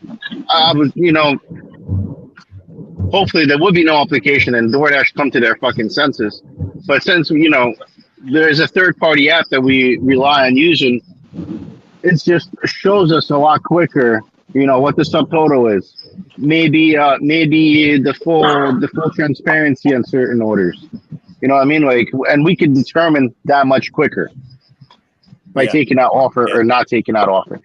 That's all it is. It's not about. It shouldn't be about not knowing or knowing how to assess your order that comes to your phone. You know what I mean? Like that's all Para was doing. You need to know how to read. You need to know how to read it. Definitely need to know how to read it. I disagree with the.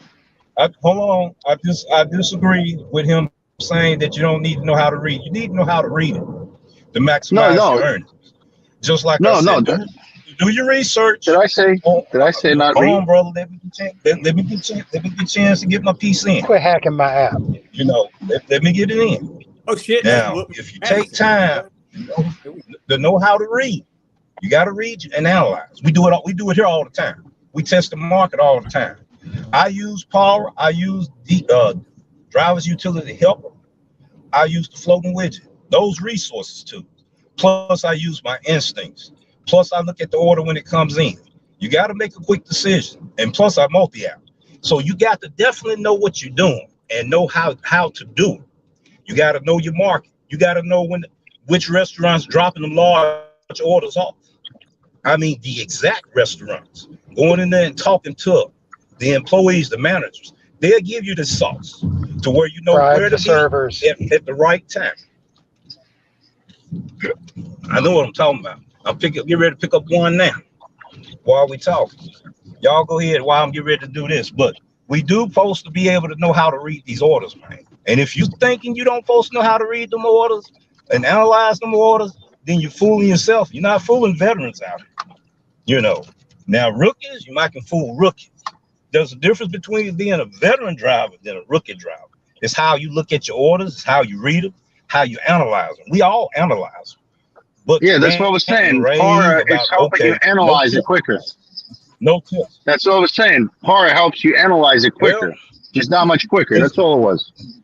it don't outquick me. That's what I'm trying to tell you. Um, I'm a major multi-out.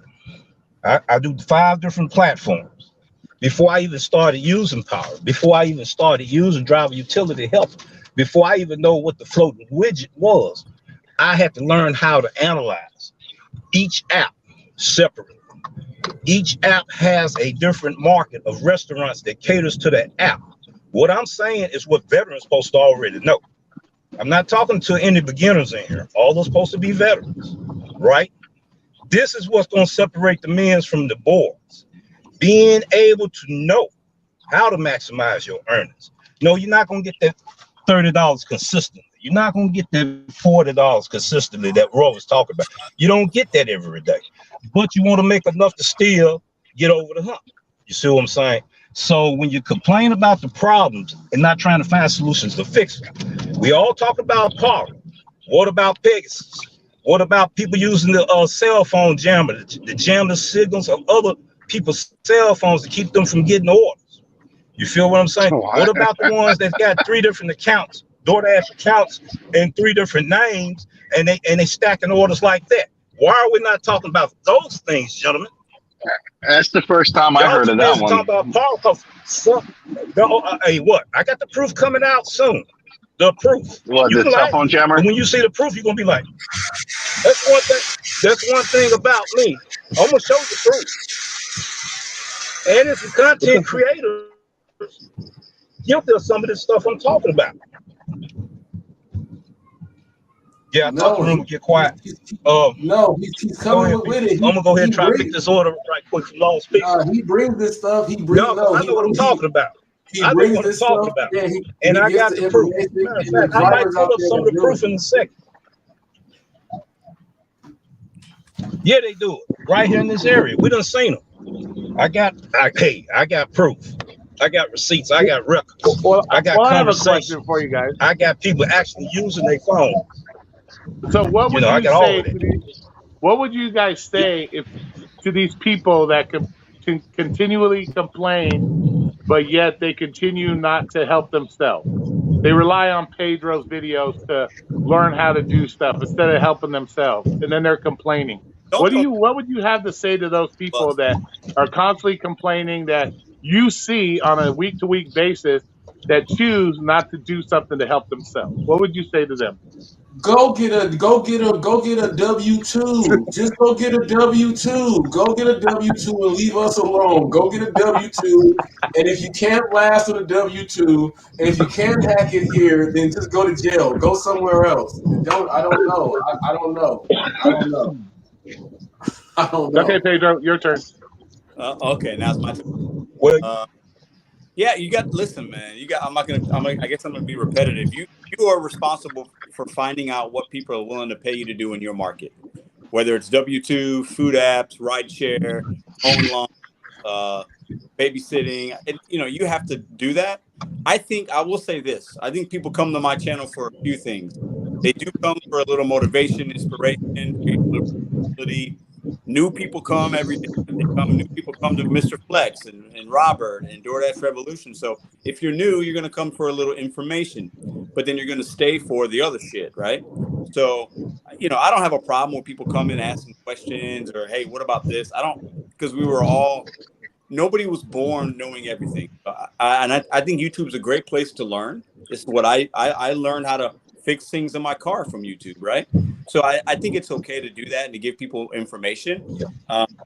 But if you can't become successful at it after a few weeks or months or whatever your time frame is, yeah, then you got to keep it moving and do something else and leave the ones that are going to be out here actually doing it. But I got no problem trying to help people in the beginning and give them a little motivation and relatability. Like, I got no problem with that at all. I think there's like, so. Okay. What's your opinion, Flex? What would you say to him? Talking to me? Yeah. What would you? The question was, what would you tell these people that you see continually complaining, but yet you also see that they don't do nothing to help themselves? I mean, what can you fucking say, bro? Well, that's what I'm asking. What would you tell somebody if you saw them on a day-to-day basis? They kept I coming to you complaining about the same thing over and over again, but yet every time you see them, they haven't changed anything. They're not trying to well, change I mean, anything. again, What would you tell them? they need to and we talking about Bud Soda too. I'm assuming 'cause I already told him like he needs to switch up his fucking ways, bro. No, I'm not talking about Bud Soda because Bud Soda don't like my channel. He said we don't get along. So. Go ahead. Yeah. Why I don't not? get along with a Well, lot of then you people. Like Pedro people said. listen. Like Pedro said. If something doesn't work out, you need to switch up the way and try a different. Yeah. Like Pedro said, he gets a lot of new people come to mind. I lose about 10 or 12 people, so because people lose, like get pissed off. But okay, what about you, DoorDash Revolution? What would you tell people that do that? Well, My take on that is before he goes, I got to bounce. I that got to hear the baby, so I got to get out. See you. All right, boss. Thanks for Later. stopping by. Appreciate it, man. Appreciate you having me. Have a good night. my take on it is you got to change your mindset. Do you really want this, or you just doing it for your habit? You got a lot of drivers out here. This how they get their cigarette money. This how they get their weed money. This is how they get their drink on money. They don't care about the platform. They don't care about the people that use the platform. They don't care about the other drivers. Yeah, they're gonna complain. I think what our biggest problem was last year. The pandemic spoiled a lot of us. It was making them astronomical numbers. Now people don't know how to make them numbers, but they see other drivers in different markets make it, and they want to cry about it. They want to complain about it. That's not the way to fix a problem. Now, what I would say to them is, you got to change your mindset. Whether you're doing this as a hustler or you're doing it as a business, you need to make up your mind now. And then the next thing, if you can't handle it, as old folks used to say, if you get on the toilet, you do what you got to do, or you get up off the toilet. That's just being polite as I can be about it. But that's the advice I would give. Change your mindset. Do you have a plan? Okay, doing this, or you just making enough money for your habit? And you got to understand the market. You got to study. You got to research. Yeah, I'm going to teach the beginners. Yes, I'm gonna have different courses for the beginners. But when they get to the point that they too lazy to take the time to look at it and think I'm supposed to tell it to them because they see me, I'm gonna direct them back to that video. There's no other conversation I'm gonna give them. Go back to that video. The video there all day long. And you have any questions over the material you go over, then I will help you with it. But if you sit up and ask me questions and you hadn't looked at the video, because I'm gonna ask you 3 questions. What video did you look at? What was the purpose of that video? You think the purpose of that video was, and what have you learned from it? They can't answer them 3 questions. There's no need of them no need of me talking to them about anything else, because they don't want it. They don't want it. They just want it for that, like I said, for the habit. For the habits, That's what I would tell them. A lot of them come to me all the time trying to get it easy and fast. That's what a lot of people was using power for, just to get it easy and fast. When it got taken from them, they didn't know what to do because they leaned up on it like a crutch. I didn't lean up on it like a crutch. Matter of fact, I can grab them orders faster than looking at power, taking time to look at it. I'm not trying to look at that star. I already know what to do because of experience. I used to do heat and air. Used to make good money in it. And until I had a heat illness. So I can't do it anymore like I'm supposed to. When you get to dealing with the science of things, on how to fix problems, how to troubleshoot, the electrical work you got to learn and all that, you got to take time. As with that book, you got to put your hands on it. That's how I learned. I got the experience. I got to challenge this book. I got to challenge this book to see, is this book right? The book may not be right all the time because it might not have every situation, every scenario that goes on day to day doing heat and air. That's the same way it is out here. People say I'm doing too much. No, I'm not doing too much. I'm doing what veterans supposed to do to find ways to continue on making money. You're not going to hear me complain about, well, man, it's crazy out here. I can't make no money. This and that. You never hear that.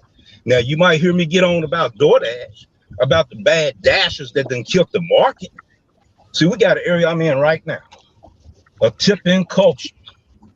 But they beginning to slowly stop because they tells us all the time, look, we having bad dashers. I said, okay, I'll tell you what we're going to do. For 6 months, we got my team, we got together, and we went to every customer that came out and talked to us. We didn't impose it to them. We said, let's try this for a survey. Go ahead and rate your dasher that treat you with good customer service, quality service, your food handling package good, follow the instruction good, give them a 5-star rate. Let's see if they out again on the shift you order, would you get that driver again?